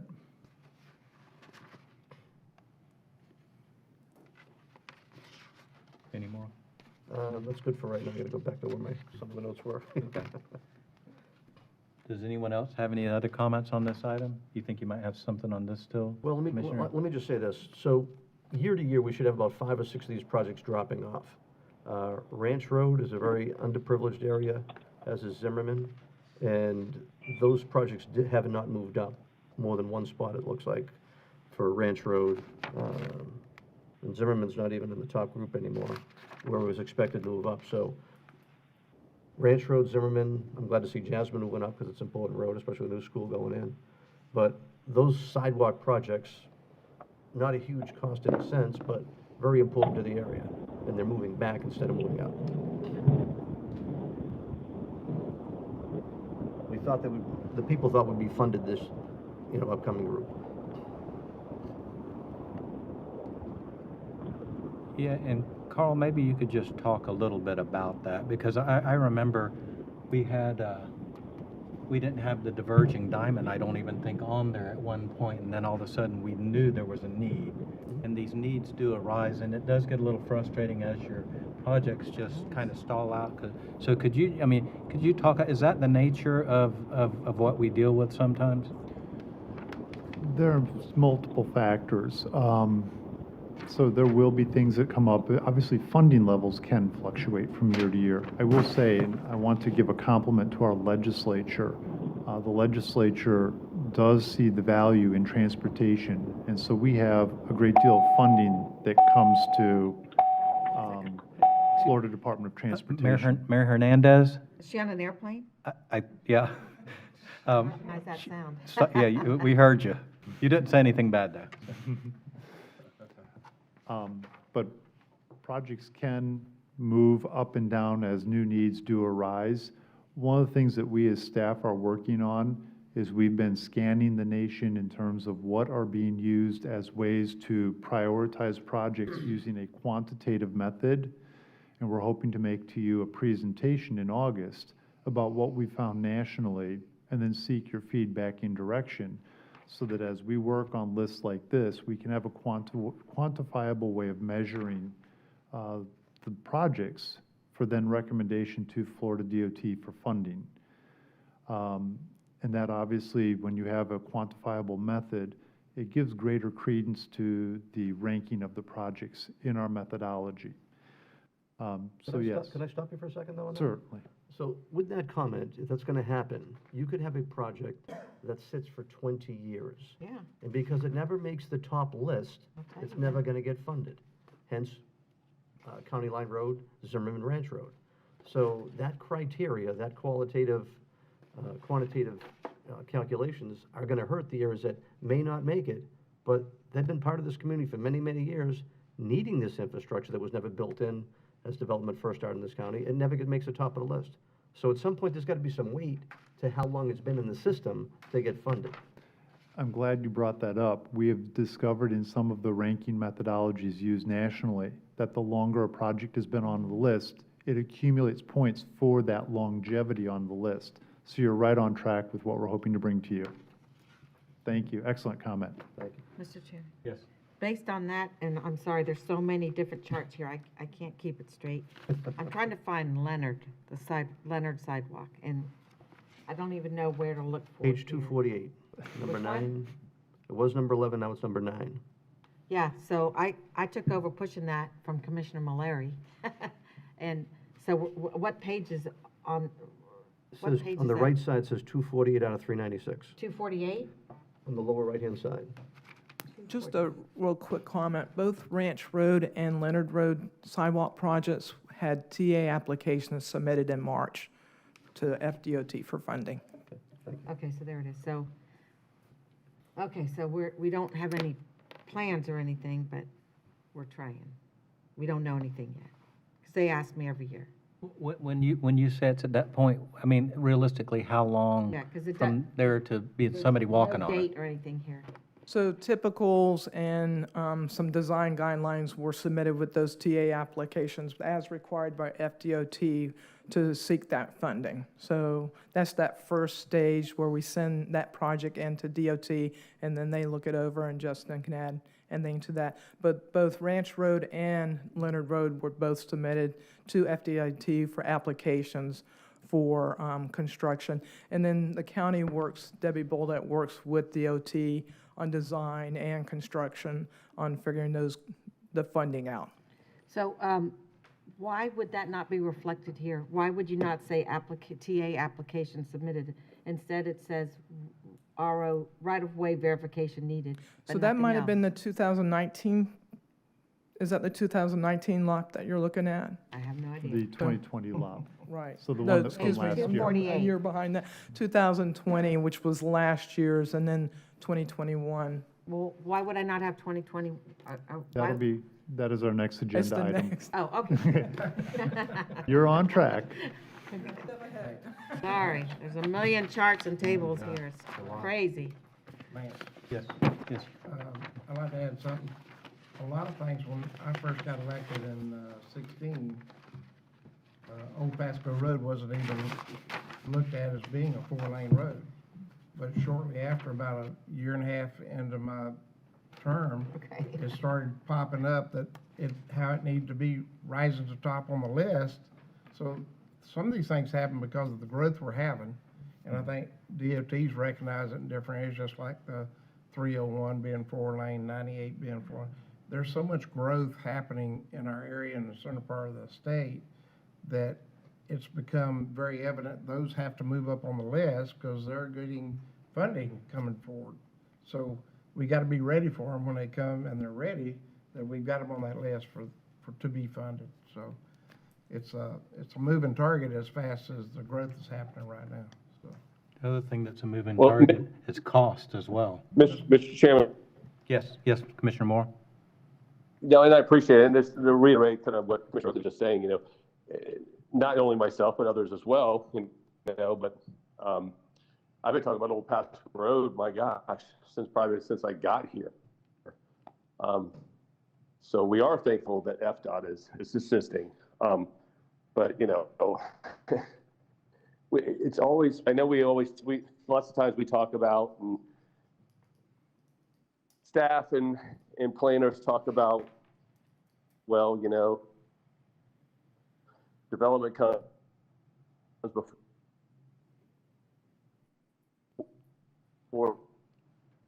for the infrastructure, but Commissioner, you're as a breaking up on county us. growing to the point where I think my fellow commissioners agree. It can always be the case because the growth happens so fast in the to go. look through and get something on the LRTB. Oh. And get us something on the LRTB takes so much time. So we have to think in advance more than ever before. We can't always say that, well, when the growth comes, we'll build the infrastructure. We're past that point, guys. Yep. Thank you, Commissioner. And also, just to let you know, your mic was breaking up in and out there on us, so we heard the high points, so. Does anyone else have? Yes, sir. Anyone else, Commissioner? Just one more Commissioner item. Mariano, yes. I mentioned Zimmerman before. I was trying to look at the chart where it might have been, but Hopefully, it looks like Zimmerman is completely off the chart now. sounding better. Is that funded, For now. or is it just someone taking off? Text him. I would have to follow up with you after the meeting, please. I don't know where it would be.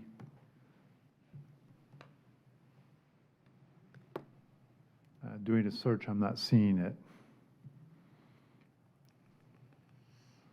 That was, I think, ranked right where Ranch Road, where they were like back to back. Now it's gone. Okay. May I follow up with you on that, please? Correct? Yeah, sidewalk on Zimmerman. So Debbie just, emailed me. Zimmerman was submitted in 2019 for safe routes to school funding. Several of those questions were asked and answered tonight, still in review by Fdot. Okay. Anything else on this item? If not, it is an action item, so Move approval. Second. I have a motion and a second for approval. Could I have the roll call vote, please? Mayor Camille Hernandez, Aye. Mayor Scott Tremblay, Aye. Councilman Matt Murphy, Aye. Commissioner Ron Oakley, Aye. Commissioner Mike Moore, Aye. Commissioner Catherine Starkey, Aye. Commissioner Christina Fitzpatrick, Aye. Commissioner Jack Mariano, Aye. Chairman Lance Smith. Aye. Thank you. The motion passes unanimously. All right, and we have item 6 now, correct? Yes, please. Go So ahead. this is the list of project priorities. It was presented in May at the workshop, and it is in a table format showing the projects that we are basically requesting funding from Florida DOT.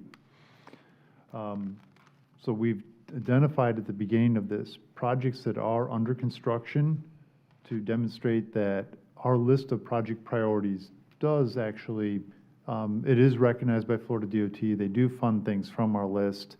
It gives us those projects we're asking for. They're moving forward. So you'll see, starting on the second page of the table, the projects that we identify as unfunded. So those are the ones that we are requesting funding for. Think of this list as our wish list, much like a child will ask Santa for a whole series of gifts. These are the gifts we are asking for. And we have identified projects as to what we are requesting. So you'll see in the second from the right column, whether we're requesting construction, or it might be, as you'll see in other ones, right-of-way, or PD&E, which is the initial phase of a project. So this is our list that we submit to Florida DOT. They will use this then to build the TIP for next year that we will see about this time in 2022. Because we do anticipate the question would be asked, if you look towards the back of the list, we have included our penny for Pasco projects. Okay. Because somebody may say, where is a particular project? Well, it's funded with penny for Pasco, so we would not be asking Florida DOT for the funding. We want to be able to give you a comprehensive look at our list of projects here. So with that, I'd like to turn it over to questions or, Mr. Chair. Yes, Commissioner Starkey. I have a discussion I'd like to occur on Tower Road, and I recall that we didn't want to mention Tower Road until we got our permits for Ridge Road, because we didn't want it to affect that ability to secure those from the Army Corps, but that's happened now, and so I think it's time that we start putting Tower on the radar. And You know, we're all getting lots of comments from people about the amount of growth we have on the 54 corridor. And not saying we should build tower tomorrow. I think there's a little piece of it we should build right away. But we need to start having it show up here and start discussing the plans for it. So that's my comment on that one. Thank you, Commissioner. Anyone else on this? And remember, we have a high school coming on that road, and maybe some of you guys don't know that, but the next high school in Trinity is going to be on Tower. It's on property they condemned from our ranch just east of Starkey Ranch Development. It was a wastewater or a water treatment facility that's no longer used. And we have a high school going there, and hopefully we have a BMX park going there. And I think Tina traverses that route a lot on her bicycle. We have that's the route of the Orange Belt Trail. Parts of Tower are built already in Bexley, and it'll be an important road for the central part of the county. But we have to build our connection from Starkey Ranch, and it will fly over the Suncoast. So, and Jack, you've talked about whether or not we want to interchange, and I don't know where we are, if there would be an interchange at Tower and Suncoast. I have no idea, but Yeah, I think it'd be an important traffic reliever for the 54 corridor if they could make that happen. yeah. So Anyone else? Okay, this is an action item. Move approval. Second? I have a motion and a second for approval. Could I please have the roll call vote?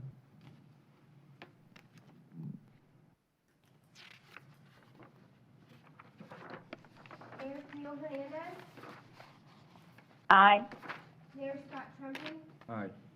Councilman Matt Murphy, Aye. Commissioner Ron Oakley, Aye. Commissioner Mike Moore, Aye. Commissioner Catherine Starkey, aye. Commissioner Christina Fitzpatrick, Aye. Commissioner Jack Mariano, Aye. Chairman Lane Smith. Aye. Thank you. The motion passes unanimously, and that is the last action of our action items on the agenda, as we've already handled number 7.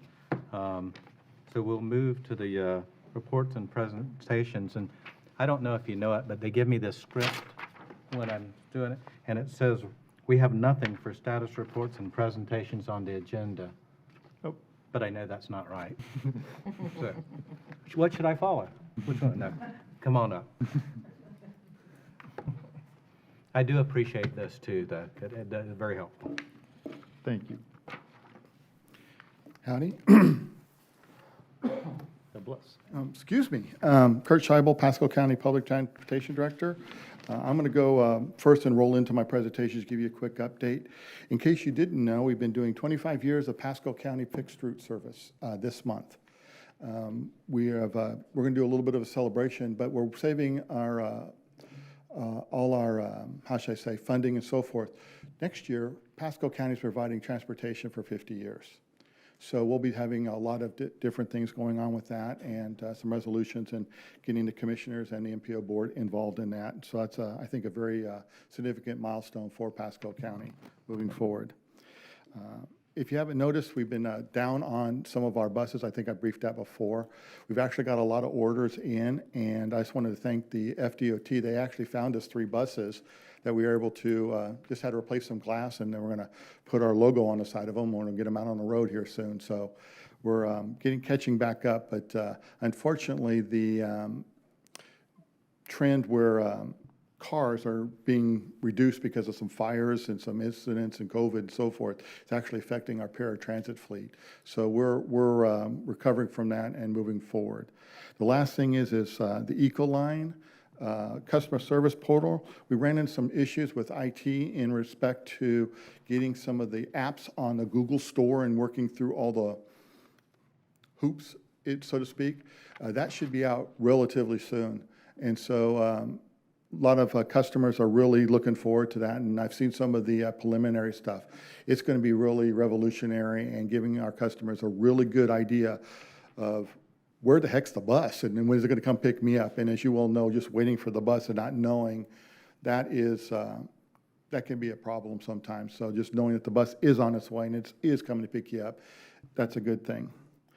Beyond that, if there's any questions about the updates or any questions from me on anything else, please let me know and we'll go into the presentation. Does anyone have anything for Kurt? If not, go ahead with the presentation. Thank you, Kurt. First one will be on our rebranding.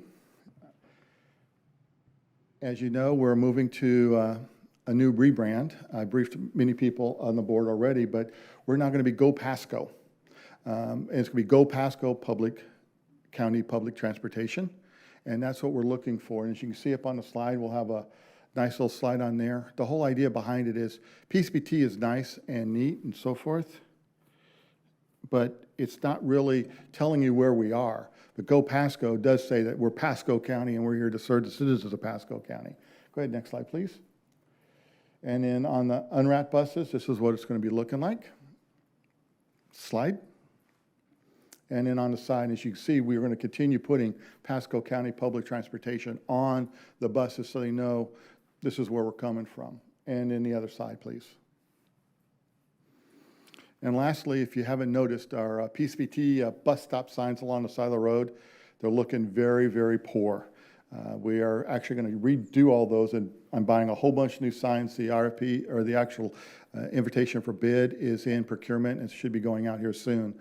And if you go to the slide, please. And that's what it's going to look like.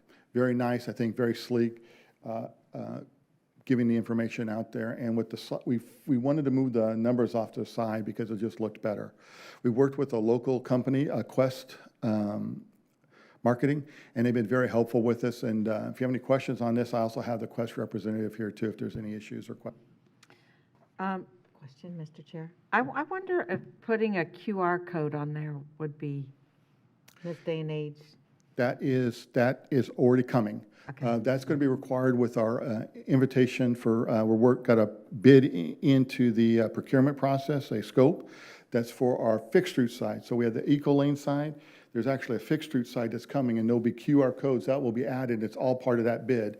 When that gets through the procurement process, don't know. It's been in there a month or two. We'll see what happens down the road.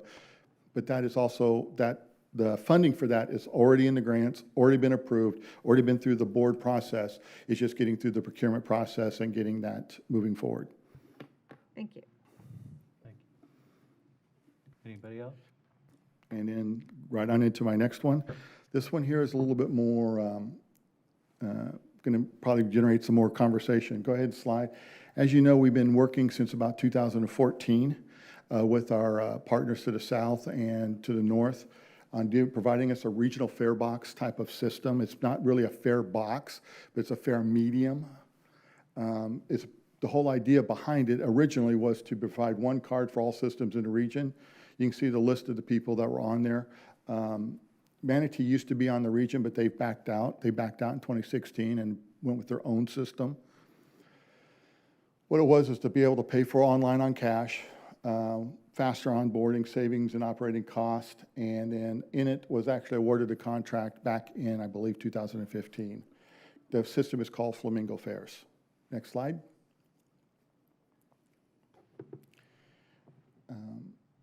The whole idea was that the customer would get a reloadable fare card, an RFI type of card. They'd be able to walk on, and then just tap it on the little system, and then the system would recognize the card, determine if they still have money on it, and allow them to come on the bus.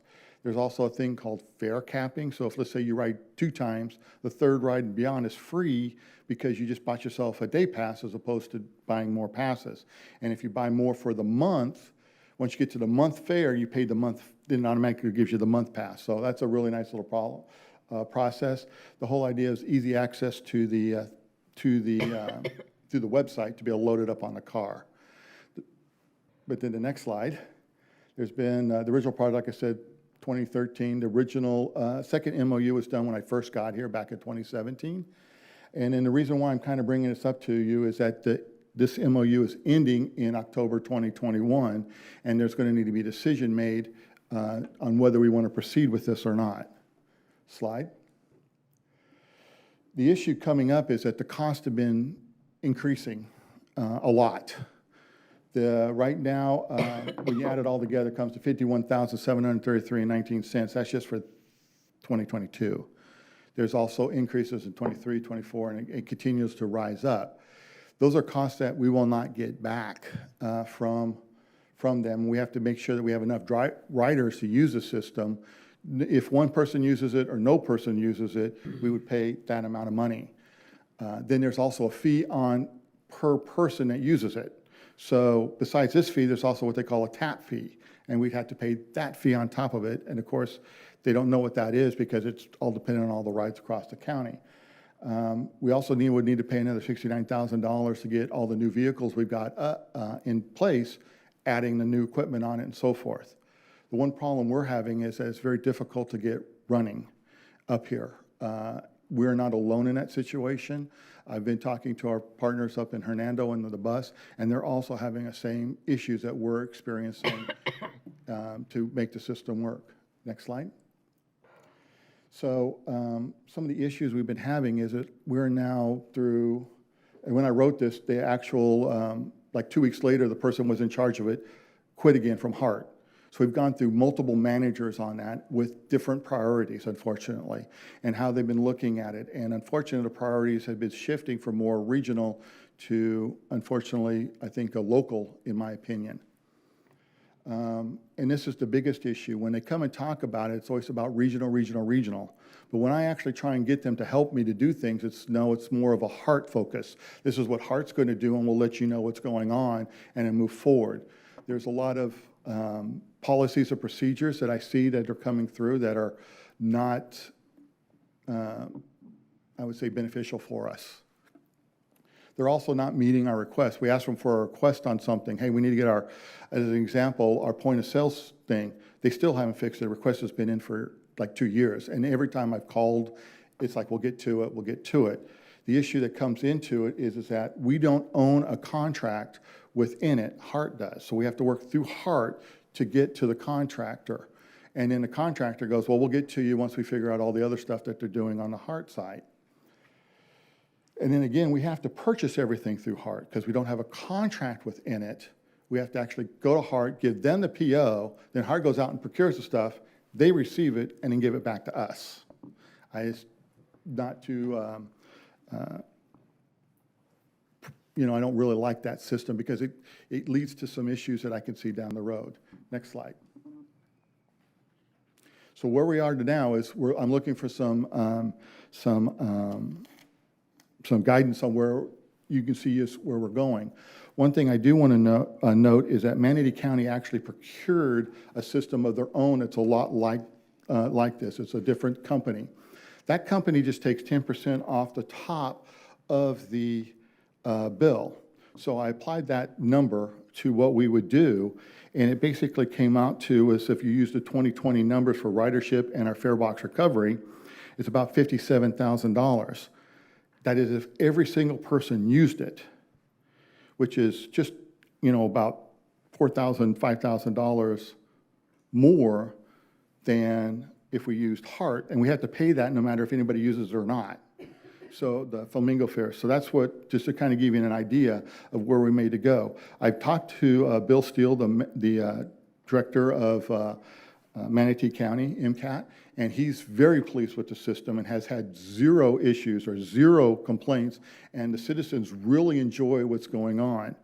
I've also talked to the director up at the bus in Hernando, Jania, and she's also willing to work with us, and maybe we can do our own regional, our 2 counties to purchase a system and move forward with that system as a group together. So, because she's also looking at moving on from Flamingos as best she can. I don't want to put words in her mouth, but that's what she's indicated to me. Any questions or comments? Commissioner Mariano, thank you, too. So Kurt, where all these problems are going on, do we have any recourse to get a I've been discount on the rates we're getting? I've been working with Hart on as many of these things. When they're able to talk to me or they actually get back on these things, it's very little. And as you know, Hart's had a lot of leadership turnovers at the top position. And also with all the turnovers that is actually as a project manager, it's like I have to continually go back to the things I've been working on for months trying to get a resolution. And so far, it's been crickets, very difficult to do. And there's another meeting that they want to have at the end of this, I think they said in the last week of June, and I want to bring up a lot of these issues. But when we bring up an issue like for their monthly meetings, it never even makes it to the agenda. Yeah.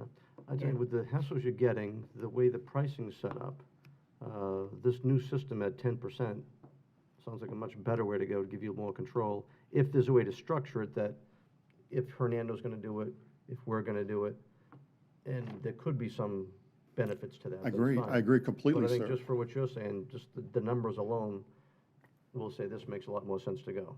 And I agree with that. Yeah, and when I talked to, like I said, Bill Steele down at MCAT, he goes, I don't have to deal with anything. I just get the money in and, basically cash the check because they deal with all the fraud.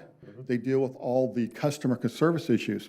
And he goes, I don't have any customer service issues because the company that they got is so responsive. So I will be bringing something to the Board of County Commissioners to move forward on that. But I just wanted to let the MPO know what's going on because I know HART is trying to roll this out. And they were supposed to roll it out. And the other thing I have to say is we've been working on this since 2013. It's still not working. And talking to PSTA, they were supposed to have a big PSTA HART rollout of it. And PSTA had to back out because it wasn't working. So I will come up forward with some ideas and so forth. And the best part of the other system that NCAT did, there is no upfront costs. The costs are on the backside. And we would lose 10% of our revenue. But I think when you compare the two costs, like you said, sir, it just makes sense. Okay, I'm good. Yeah, and I think, look, I saw some heads nodding while that was being said, so I think that's probably the consensus of the board. It's not working, it sounds inefficient, so do what you got to do. Yeah, thank you, sir. All right, you have our next item too, right? Yes, ridership.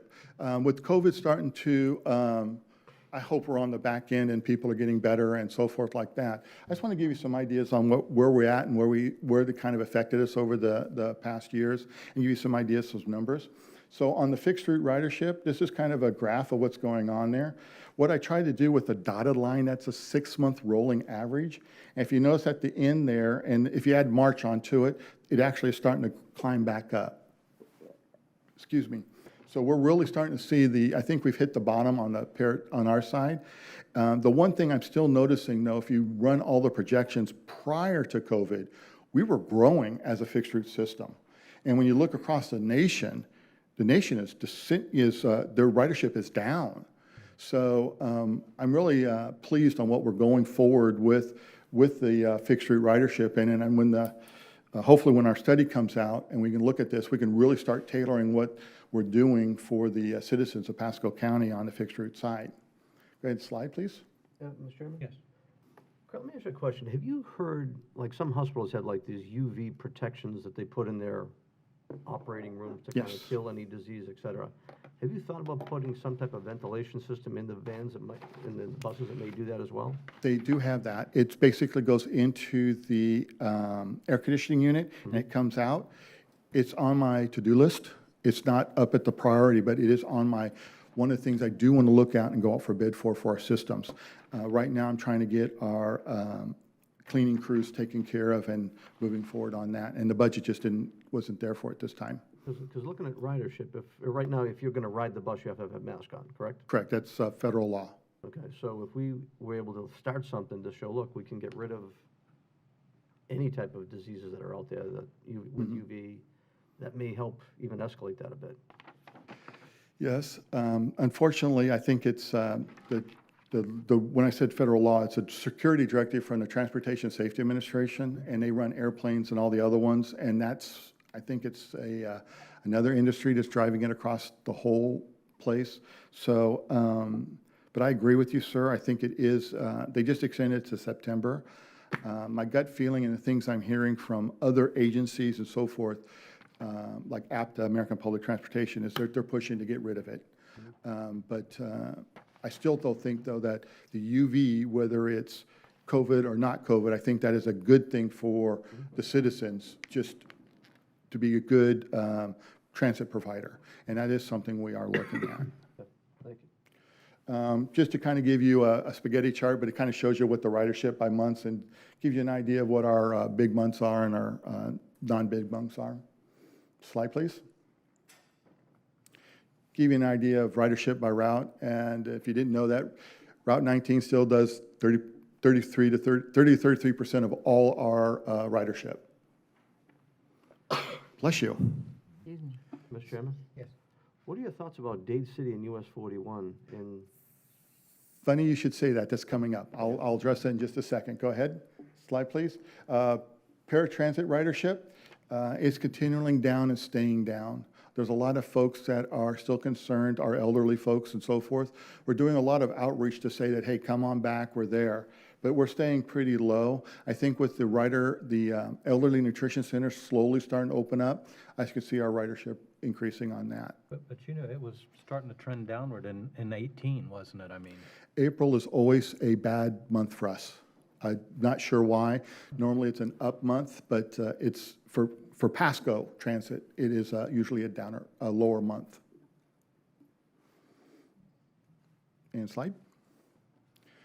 This to kind of gives you an idea of the percent for each month over the last, since October to March, of how much percentage we're down. Slide. And this addresses what you were talking, Commissioner Mariano. So to give you an idea, the bigger the blue line is, the worse it is. The more up you're on the actual green line, the better it is. So US 41 is our worst performing route. We have not restarted it back, and we are going to be looking at closing it and are probably going to close that route. There's just not the ridership. The things I'm working with is working with the jail to help them out and see what we can do about them. Maybe there's a certain time we can have a bus there, like a paratransit bus to pick up people if needed, and they can call ahead and we'll just provide the transportation on that. We're still working out the details. I'm working with the pastor, and his name eludes me at the moment, but I'm working with the pastor there to see if we can work something out where we can get some people to get some rides home. And then for Dade City, we're looking at changing that over probably in October, November, December. We're still working on it to go to a microtransit solution. Is there a way we can still provide the people, like up at the Trilby area with the Colucci area and some other places around where we know we pick these folks up, but we only pick them up at very specific times? How can we work that out and make that happen? The good news is when we purchased the EcoLane solution, I also purchased their microtransit solution along with that. So we're still trying to figure out what is the best way to go. Would you mind explaining that to some people who may not know what that is? So when I say microtransit solution, there are multiple ways that fall underneath that umbrella. One of them is you can call up and we'll pick you up curb to curb as opposed to door to door, which is the paratransit system. So you'd be able to shortly, within like the day prior, call up and say, hey, I want the bus to run on this hour. And we'll have a very specific set up of points that we will stop at, and we'll only provide it on as an as-needed basis. Another way is that we can have a central location where we'll take you from here to like the 30 bus stop to meet up with the 30 bus stop to connect with our other routes there. There are multiple ways on it, but those are the two that I think are going to be the best way that we move forward with, where we just run it on certain hours when people request it, and only connecting to the fixed route system. So there'll be specific bus stops, not as many, but just specific bus stops in the area. And we'll be doing some public outreach, and we'll be coordinating with both you and Commissioner Oakley and anybody else who would want to be there too. The mayor of Dade City, Camille, and making sure that they're aware of what's going on so they can be at those meetings and go forward. But we're still trying to, the word I would say is just make sure we're on where we want to go and what makes sense for that area.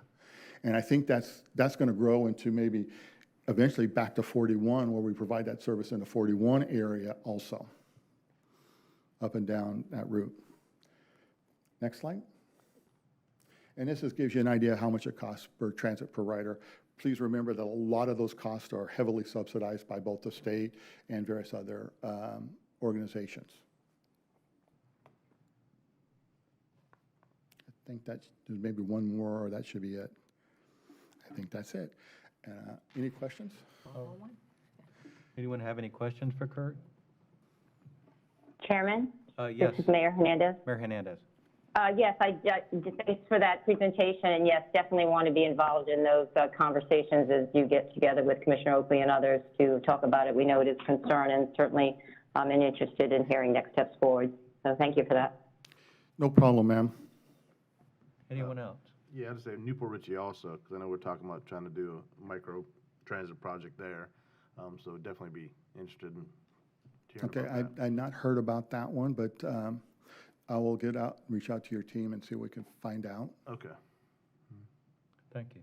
Kurt, I appreciate all the information. That was a lot of good stuff, so, Thank you. thank you. Love the new logo. Yeah, it does look good. Like a 70s look, right? Yeah. All right. The next item is the FDOT non-motorized counters, and Miss Tina is going to present that. Tina Russo, Active Transportation Planner for Pasco MPO. Just a brief report on a program that we were able to take advantage of with FDOT. It was a non-motorized traffic count program. They do this all over the state, and they actually loan us the counters that we can put out and do different times. Next slide. So the main goal of this, among many others, was it was a partnership with our Parks Department and with us to take advantage of seeing what kind of equipment used, where to use them, where those locations might be. So it was definitely a partnership within our Parks Department because a lot of these facilities are operated and maintained by our Parks Department. No counts have been done on any of our non-motorized facilities, so it gave us a chance to finally look at those numbers as well. And Pasco is very unique. We have multi-use paths along our roadways. We have trails that are within Starkey Park. So we have a very unique the setup of our trails that you're going to get different counts at different locations as well. The biggest part is numbers tell us a story. It shows us when people use the facilities, where they're using them, and we wanted to take advantage of that equipment that DOT would loan for us. Next slide. So we picked 5 locations, and those locations, location, were very important because those numbers at those locations wanted to tell us a story. So we picked 5 different locations. That first one is way down south, right at Trinity Boulevard, close to the Pinellas County line was our first location.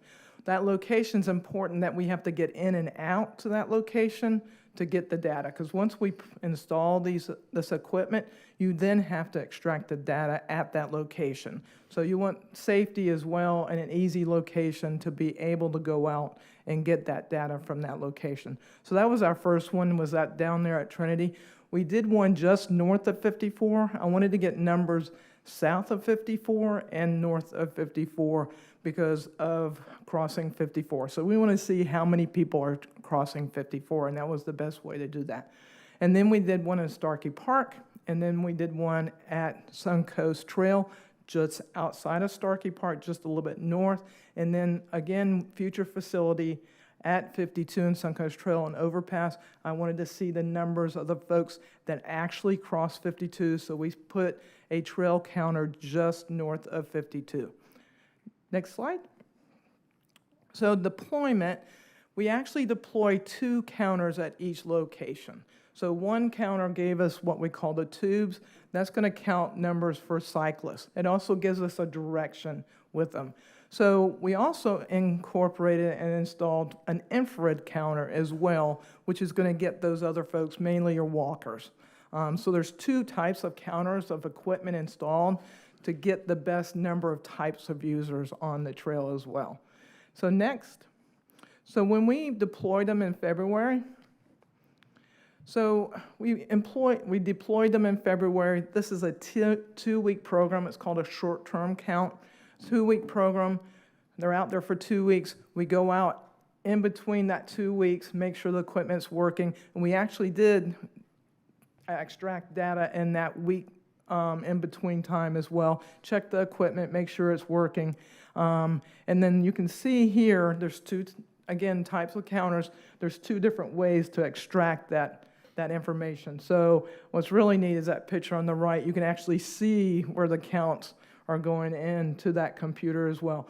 One is done through a computer, one is done through basically a memory type system. Next slide. So this is the raw data that you get from these counters. So very small there, but it's actually the hours all the way through. It's important that, again, two different counters, so you're going to get two different reports with two different sets of numbers. And actually, over time, you will develop a formula to take advantage of this raw data to give you a pretty good, really good idea of exactly how many people are using them.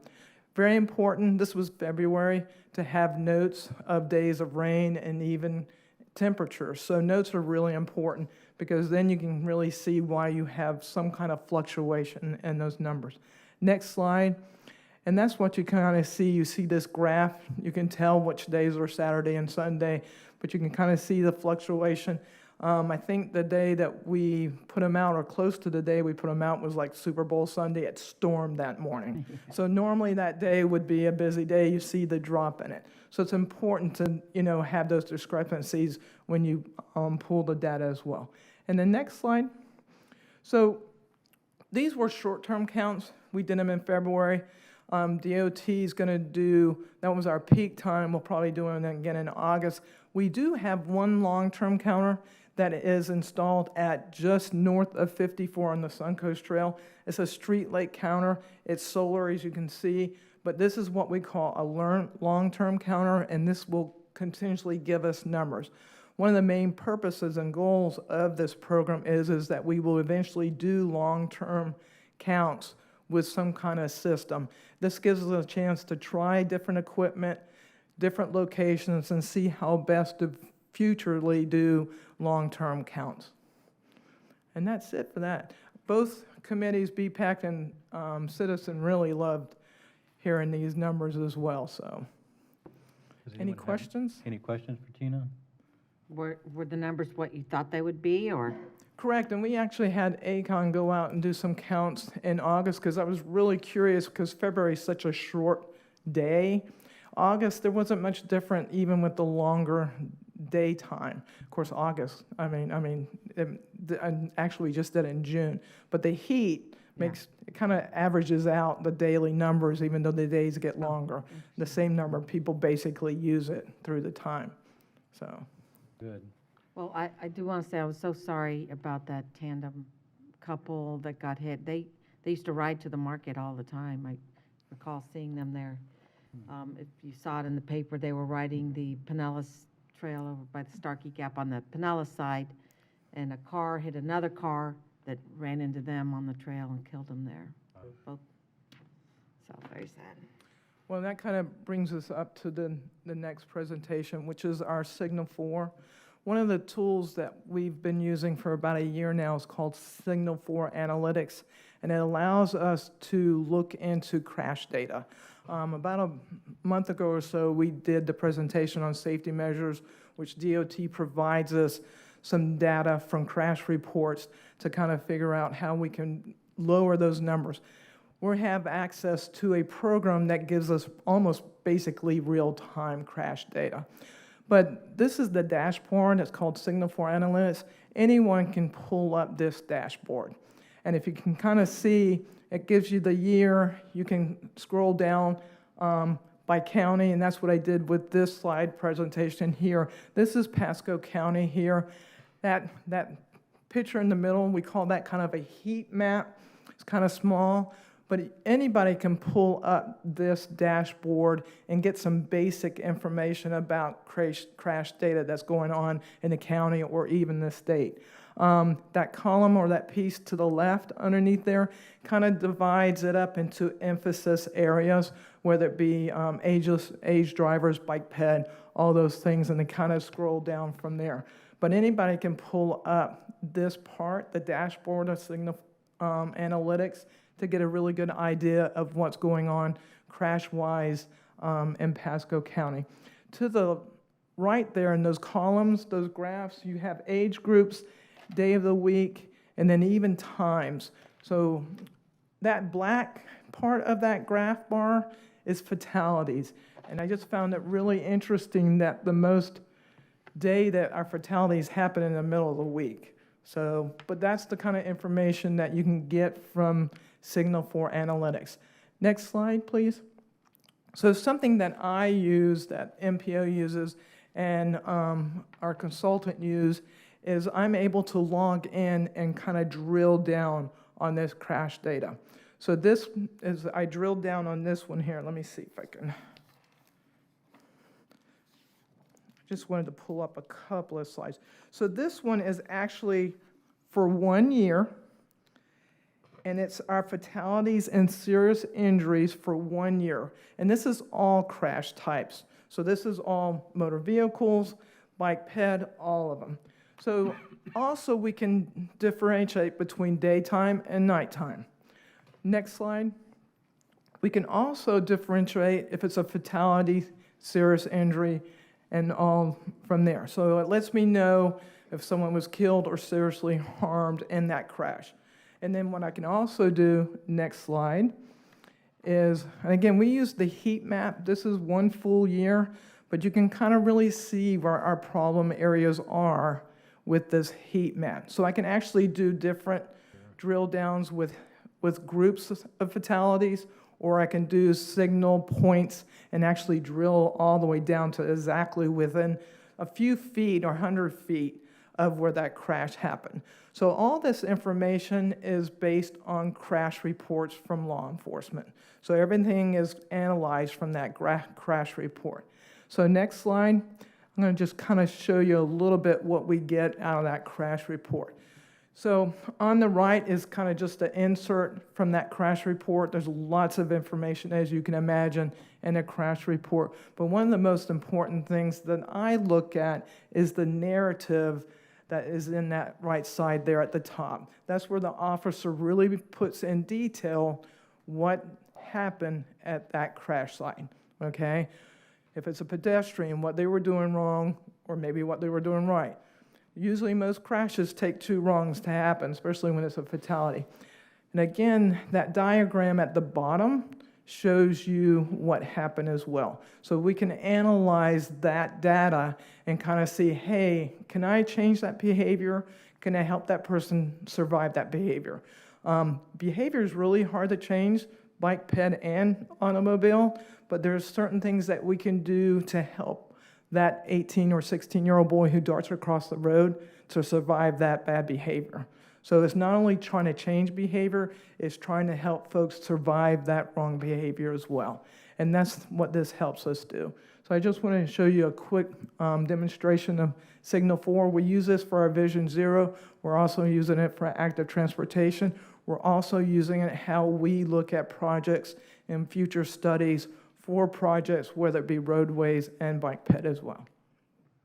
Tina, where on the web, what's the website that you go to access it? Signal 4 Analytics, Okay. and if you look on that top page there, you can see that, and if not, I can send y'all, every one of you, the link to it. Okay. That dashboard's really cool for anybody to pull up. And you can drill down bike ped, you can drill down areas, and you can pull up heat maps or points of location. Okay, great. Any other questions for Tina? Yes. I had a quick question. Do you use all different types of crash reports, or just long form, short form forms?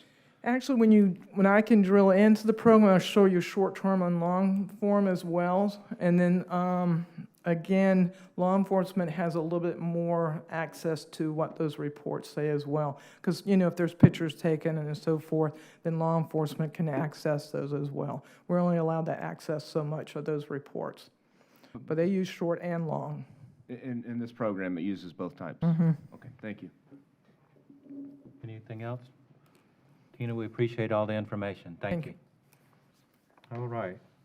I appreciate everybody hanging in here. This is a longer one today. We're down to the point where the executive director gives us updates. Yeah, looking at the time, this will be brief. First, I'd like to say welcome to Mr. Scott Ferry, who's joined our team as a planner. So we're very fortunate to have brought him aboard. As you know, we've been a little short-staffed over the past year. I also wanted to bring to your attention, I'm anticipating at our August meeting, the federal government will be presenting to you the results of their federal certification review of our organization. It's a mandatory every 4-year management audit. Our federal transportation funding bill is set to expire at the end of September. There's been a couple different bills that have been start, stop, start, stop. One that seems to be moving along is about a 5-year bill, about $500 billion, which represents a 46% increase over current funding levels, with a focus on maintenance and operations. And then the last thing I wanted to bring forward to you is that annually, the National Association of MPOs, called AMPO, holds a conference. It's a very good event. I always lock it out on my calendar and avoid putting a vacation on top of that for fear I would miss the conference. In reviewing our budget, we have determined we have funding available to take 1 board member. We'll be bringing that to you at the August meeting. The conference is scheduled on October 5 through 8. It is in the Metro Phoenix area. So I wanted to bring that to your attention. That concludes my remarks. I wanted to keep them brief given the time that we have already taken from you. Okay. Kurt? Sorry, I forgot the most important thing, and I looked at my notes and I skipped right over it. As you know, every 3 years, the FTA does an inspection of Pasco County and the public transportation system and how well we're meeting our requirements. We just completed one. When I started here in 2016, that was literally the first thing I did as a board member, and we had a significant number of findings, 17 to be exact. This year, I am happy to announce we had 0 findings. So we've been doing this. We're doing really, really well on this. So I just wanted to let you know that's the draft report, but the draft report had 0 findings. I had no challenges, and the FTA had no challenges.